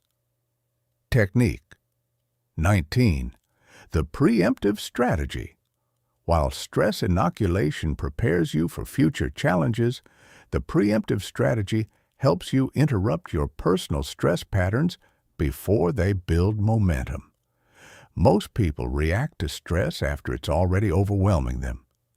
The preemptive strategy teaches you to recognize the early warning signs of stress buildup and intervene before you lose your composure. Here's how to develop your preemptive strategy. Step 1. Conduct a stress pattern audit. For 2 weeks, observe yourself carefully and identify which specific situations consistently challenge your calm, What times of day are you most vulnerable to stress? Which types of people tend to trigger reactive responses? What combinations of factors make you most likely to lose composure?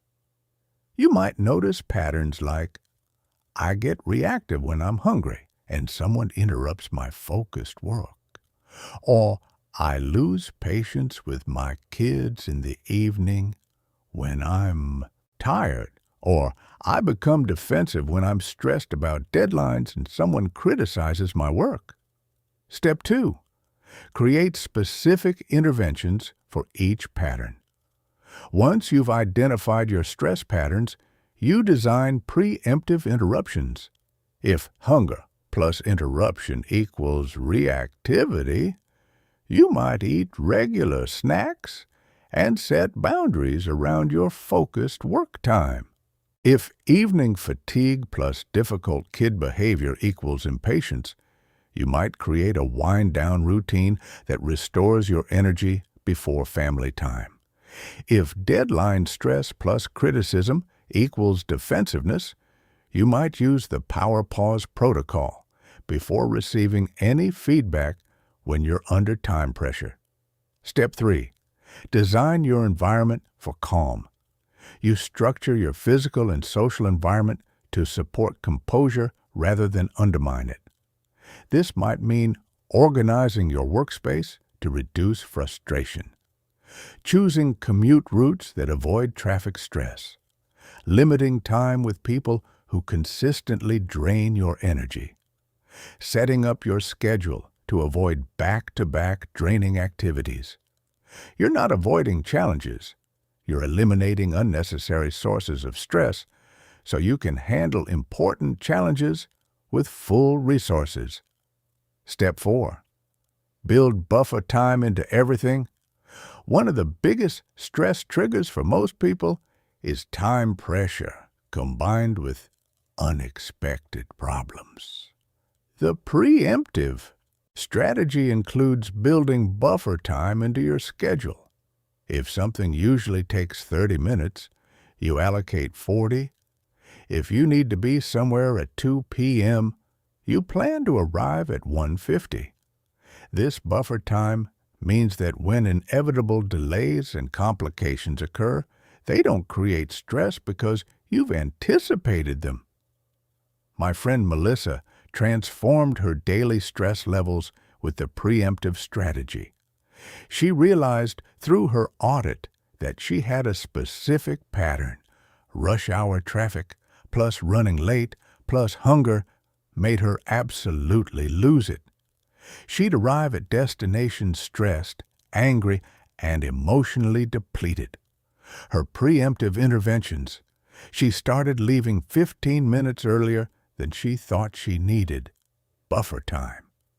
She kept healthy snacks in her car, addressing hunger.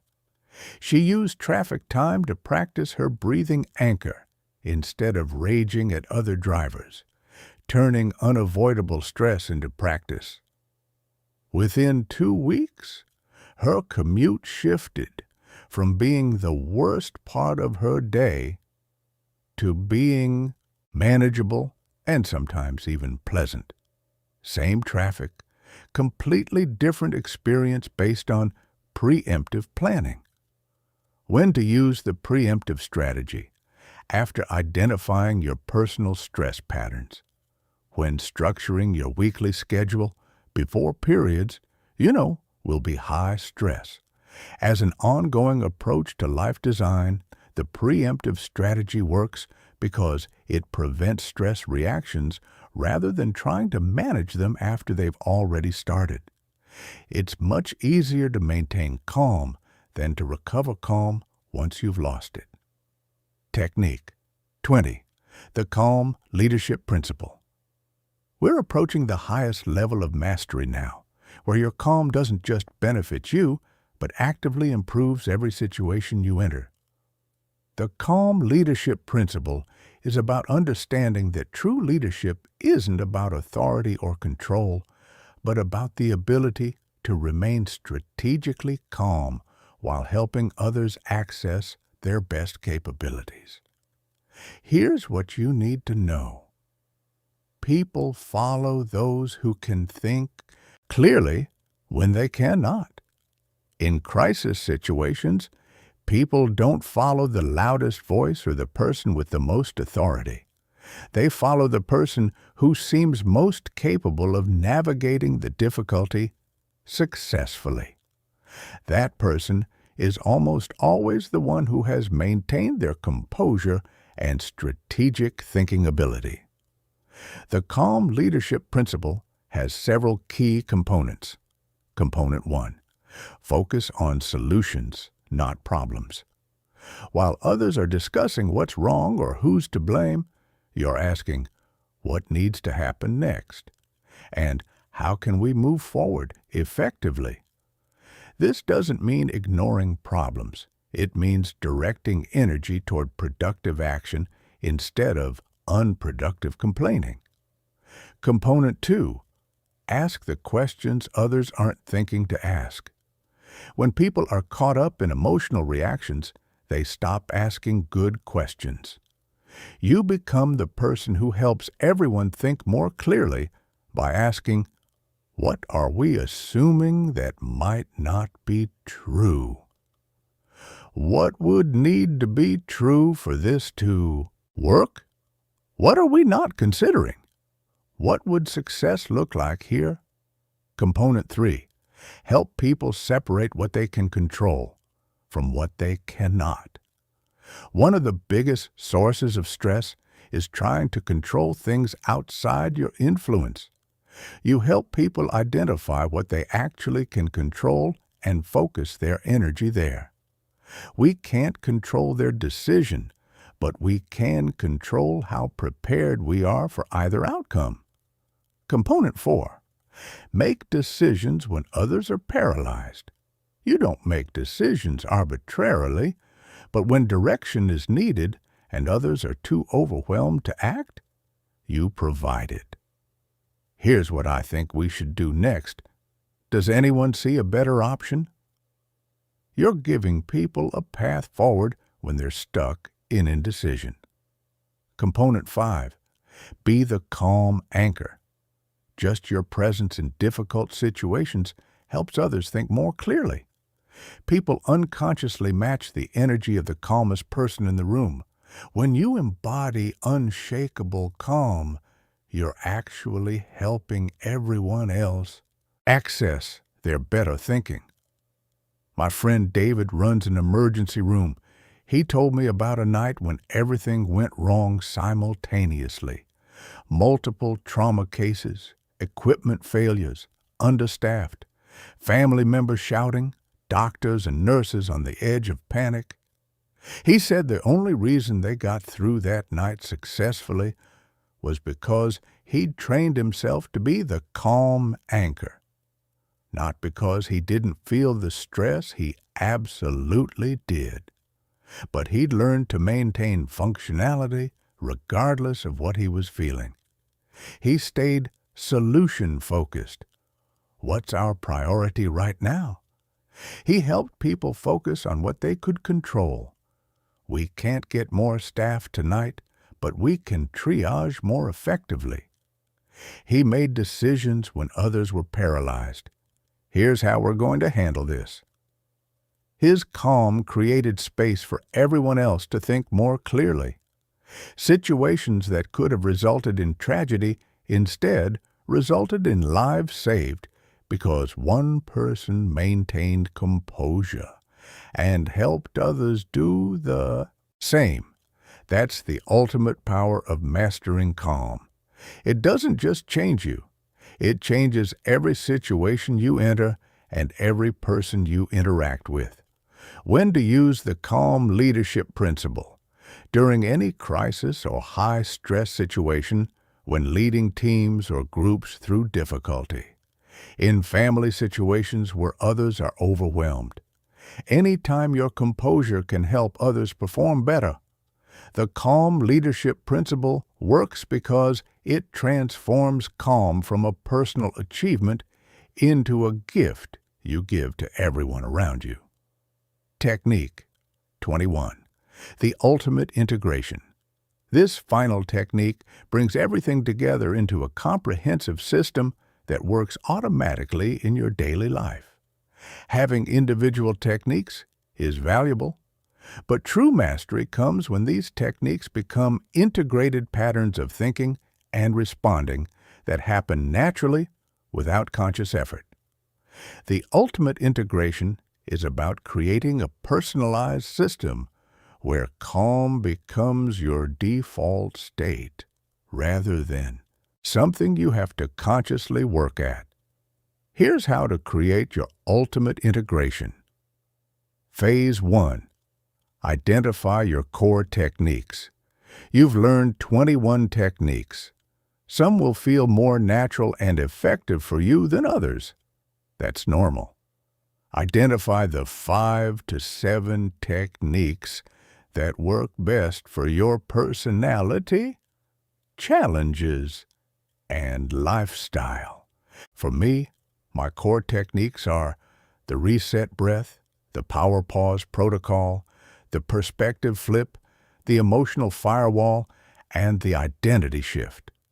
These 5 work together to handle almost any situation I encounter.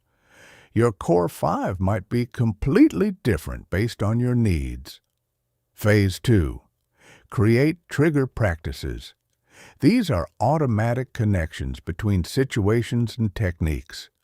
Whenever you feel your jaw tensing, automatic reset breath.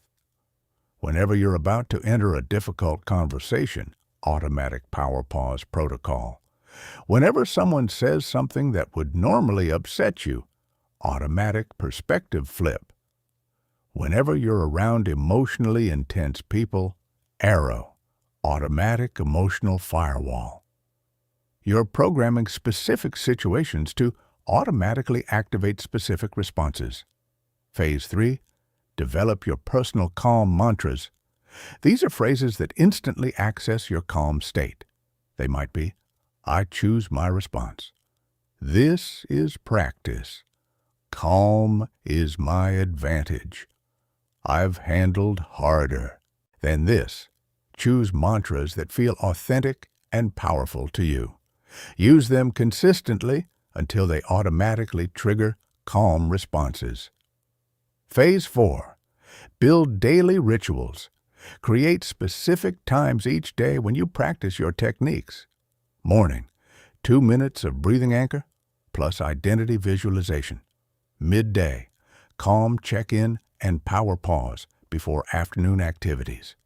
Evening, reflection on the day's calm successes and tomorrow's rehearsal. These daily rituals ensure consistent practice that builds automatic competence. Phase 5. Track your progress. Keep a simple log of your calm victories. Today, I stayed composed when challenging situation happened. I used specific technique, and it worked well. I noticed improvement in area of life. This tracking serves 2 purposes. It provides evidence for your new identity, and it helps you see patterns in what works best for you. The goal of ultimate integration is to reach what I call automatic calm, where staying composed becomes your default response to challenging situations. You don't have to remember to use techniques. You don't have to force yourself to stay calm. Your nervous system has been trained to maintain equilibrium regardless of external circumstances. Your transformation. What changes when you master calm? Let me paint you a picture of what your life looks like after implementing these 21 techniques consistently. In your career, you're the person everyone wants on their team during challenging projects. When crises arise, instead of panicking like your colleagues, you're asking the right questions and identifying solutions. Your manager notices that you handle criticism constructively rather than defensively, so you're given more responsibilities and advancement opportunities. Clients specifically request to work with you because they feel confident and reassured in your presence. You don't just advance because you're more talented than others. You advance because you can handle pressure that overwhelms other people. In your relationships, you've become someone people can depend on for emotional stability. When your family faces difficulties, you're the one who helps everyone stay focused on solutions rather than getting lost in drama. Your partner appreciates that you can discuss difficult topics without becoming reactive or defensive. Your kids learn emotional regulation by watching your example. Friends seek your advice because they know you'll listen without judgment and offer perspective without being preachy. Your relationships deepen because people trust your emotional stability. In your personal well-being, you've stopped making impulsive decisions when you're emotional. You don't send messages you regret, make purchases you can't afford, or say things that damage relationships. Your stress levels have decreased dramatically because you're not creating unnecessary drama through emotional reactions. You sleep better because you're not replaying the day's conflicts or worrying about tomorrow's challenges. You have more energy because you're not wasting it on emotional reactions that don't serve you. In your decision-making, the quality of your choices has improved remarkably. When you're not driven by emotional reactions, you make decisions based on logic, long-term thinking, and strategic considerations. You stop making choices you later regret because you're no longer deciding while angry, anxious, or overwhelmed. This improvement in decision-making alone changes the entire trajectory of your life. Better decisions compound over time into dramatically better outcomes. Most importantly, you develop what I call calm confidence. This isn't confidence based on hoping everything will go well.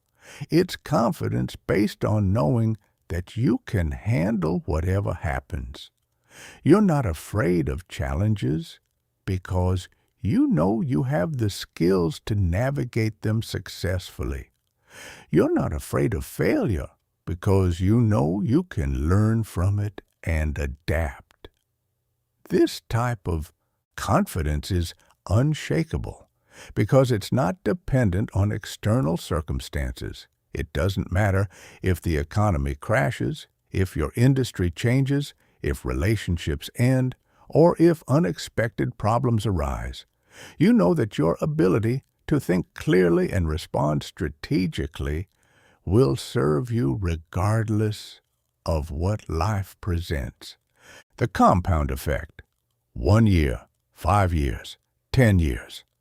Let me show you what happens when these skills compound over time. 1 year from now, you're consistently the calmest person in most rooms you enter. Situations that used to overwhelm you now feel manageable. You've made significantly better decisions over the past year because you weren't driven by emotional reactions. Your relationships have improved because people appreciate your stability. Your career has likely advanced because you can handle responsibility without becoming overwhelmed. 5 years from now, the compound effect has created opportunities you couldn't have imagined. You've probably advanced in your career beyond what would have been possible with your old reactive patterns. You've built stronger relationships because people trust your emotional stability. You've made better financial decisions because you weren't driven by fear or greed. You've maintained better health because you weren't constantly stressed. People who knew you 5 years ago comment on how much you've changed. You've become someone others naturally turn to for guidance and leadership. 10 years from now, you look back and realize that mastering calm wasn't just about feeling better in the moment. It was about becoming someone capable of handling whatever life presents. Everything is different. Your career, your relationships, your health, your overall life satisfaction. Not because circumstances were easier, but because you developed the ability to navigate any circumstance with grace and intelligence. The teenager who learns these techniques avoids years of unnecessary drama and poor decisions. The professional who masters calm advances faster and builds stronger networks. The parent who embodies composure raises more confident, resilient children. The leader who maintains perspective during crisis creates better outcomes for everyone they influence. The truth about mastery. Here's what I need you to understand. As we close, knowledge without implementation is worthless. You can understand every technique in this guide perfectly and still remain exactly where you are if you don't consistently apply them. The transformation doesn't happen through understanding. It happens through practice. Your future self, the one who has mastered unshakable calm, isn't created by good intentions or perfect plans. That person is created by daily choices to practice these techniques even when you don't feel like it. Especially when you don't feel like it. The first few weeks will require conscious effort. You'll have to remind yourself to use the techniques. You'll forget sometimes. You'll use them imperfectly. That's completely normal. You're building new neural pathways, and that takes time and repetition. But somewhere around week 3 or 4, something shifts. The techniques start feeling more natural. You catch yourself using them automatically without having to think about it. Your default responses start changing. By month 3, people close to you start noticing the difference. You're less reactive. You're making better decisions. You're easier to be around during stressful situations. By month 6, the transformation is undeniable. You've become someone fundamentally different in how you respond to stress, pressure, and challenge. Your starting point. You don't need to implement all 21 techniques at once. In fact, trying to do everything immediately will overwhelm you and lead to doing nothing consistently. Here's what I recommend. Week 1 to 2, master the foundations. The reset breath, use it 10+ times daily in low-stakes situations. The power pause protocol, use it before any potentially challenging interaction. The identity shift, start thinking of yourself as someone who stays calm under pressure. Week 3 to 4, add emotional management. The perspective flip whenever something upsets you. The emotion label system, whenever you feel strong emotions. Daily breathing anchor practice. 2 minutes every morning. Week 5 to 6, develop social calm, the emotional firewall, before interactions with difficult people. The verbal de-escalation method, during any tense conversation. Strategic silence, in negotiations and important discussions. Week 7 to 8, build performance skills, the pressure performance protocol, before high-stakes situations. The decision matrix, for important decisions. Future rehearsal, 10 minutes every evening. Continue integrating techniques until all 21 are part of your natural response patterns. The ultimate truth. Here's the final truth I want to leave you with. You are joining an incredibly small percentage of the population who have developed this level of emotional mastery. Most people will spend their entire lives being controlled by their emotional reactions. They'll make poor decisions when angry. They'll miss opportunities when anxious. They'll damage relationships when overwhelmed. They'll wonder why successful people seem to have such good judgment and why some individuals seem naturally suited for leadership and responsibility. You now know the secret. It's not that successful people don't face stress or challenges. It's that they've trained themselves to remain strategically calm, regardless of external circumstances. They've developed the ability to think clearly when others cannot. They've learned to see opportunities where others see only problems. They've mastered the art of choosing their responses rather than being controlled by their reactions. This calm mastery becomes your ultimate competitive advantage in every area of life. In business, while others are making emotional decisions they later regret, you're making strategic choices based on clear thinking. In relationships, while others are creating drama and conflict through reactive behavior, you're building deeper connections through thoughtful communication. In parenting, while others are raising children who learn to be reactive and dramatic, you're modeling emotional maturity and resilience. In leadership, while others are making situations worse through panic and poor decisions, you're creating solutions and helping others perform better. The ripple effect of your transformation extends far beyond your personal life. Your calm presence influences everyone you interact with.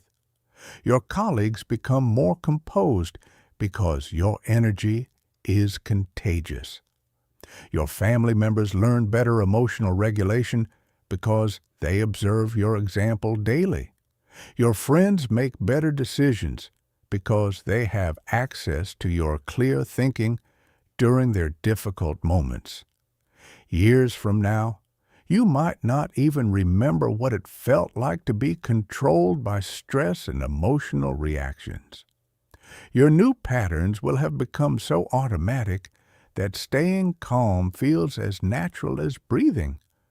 You'll handle crises that would have devastated your former self with complete composure. You'll make decisions that your old self would have considered impossibly wise and mature. You'll create outcomes that your reactive version never could have achieved. Your choice. Everything you need is here. 21 techniques that work. A clear implementation plan. An understanding of why they work and how to make them permanent. The only question that matters now is, will you use them? Not will you understand them, you already do. Not will you believe they work. The science and real-world examples prove they do. Will you consistently practice them until they become automatic? Because that's the only thing that determines whether you transform or stay the same. Your future self, the one who has mastered unshakable calm, who makes excellent decisions under pressure, who leads others through difficulty, who creates opportunities through composure. That person is waiting for you to begin this transformation. Not tomorrow. Not when circumstances are easier. Not when you have more time. Today. Take one reset breath right now. Choose one technique to practice today. Consciously adopt the identity of someone who stays calm under pressure. That's how transformation begins. Not with grand gestures or perfect conditions, but with one small choice to respond differently than you would have yesterday. Make that choice, and then make it again tomorrow, and the next day, and the next. Because calm isn't something you're born with or without. It's something you build practice by practice, choice by choice, day by day.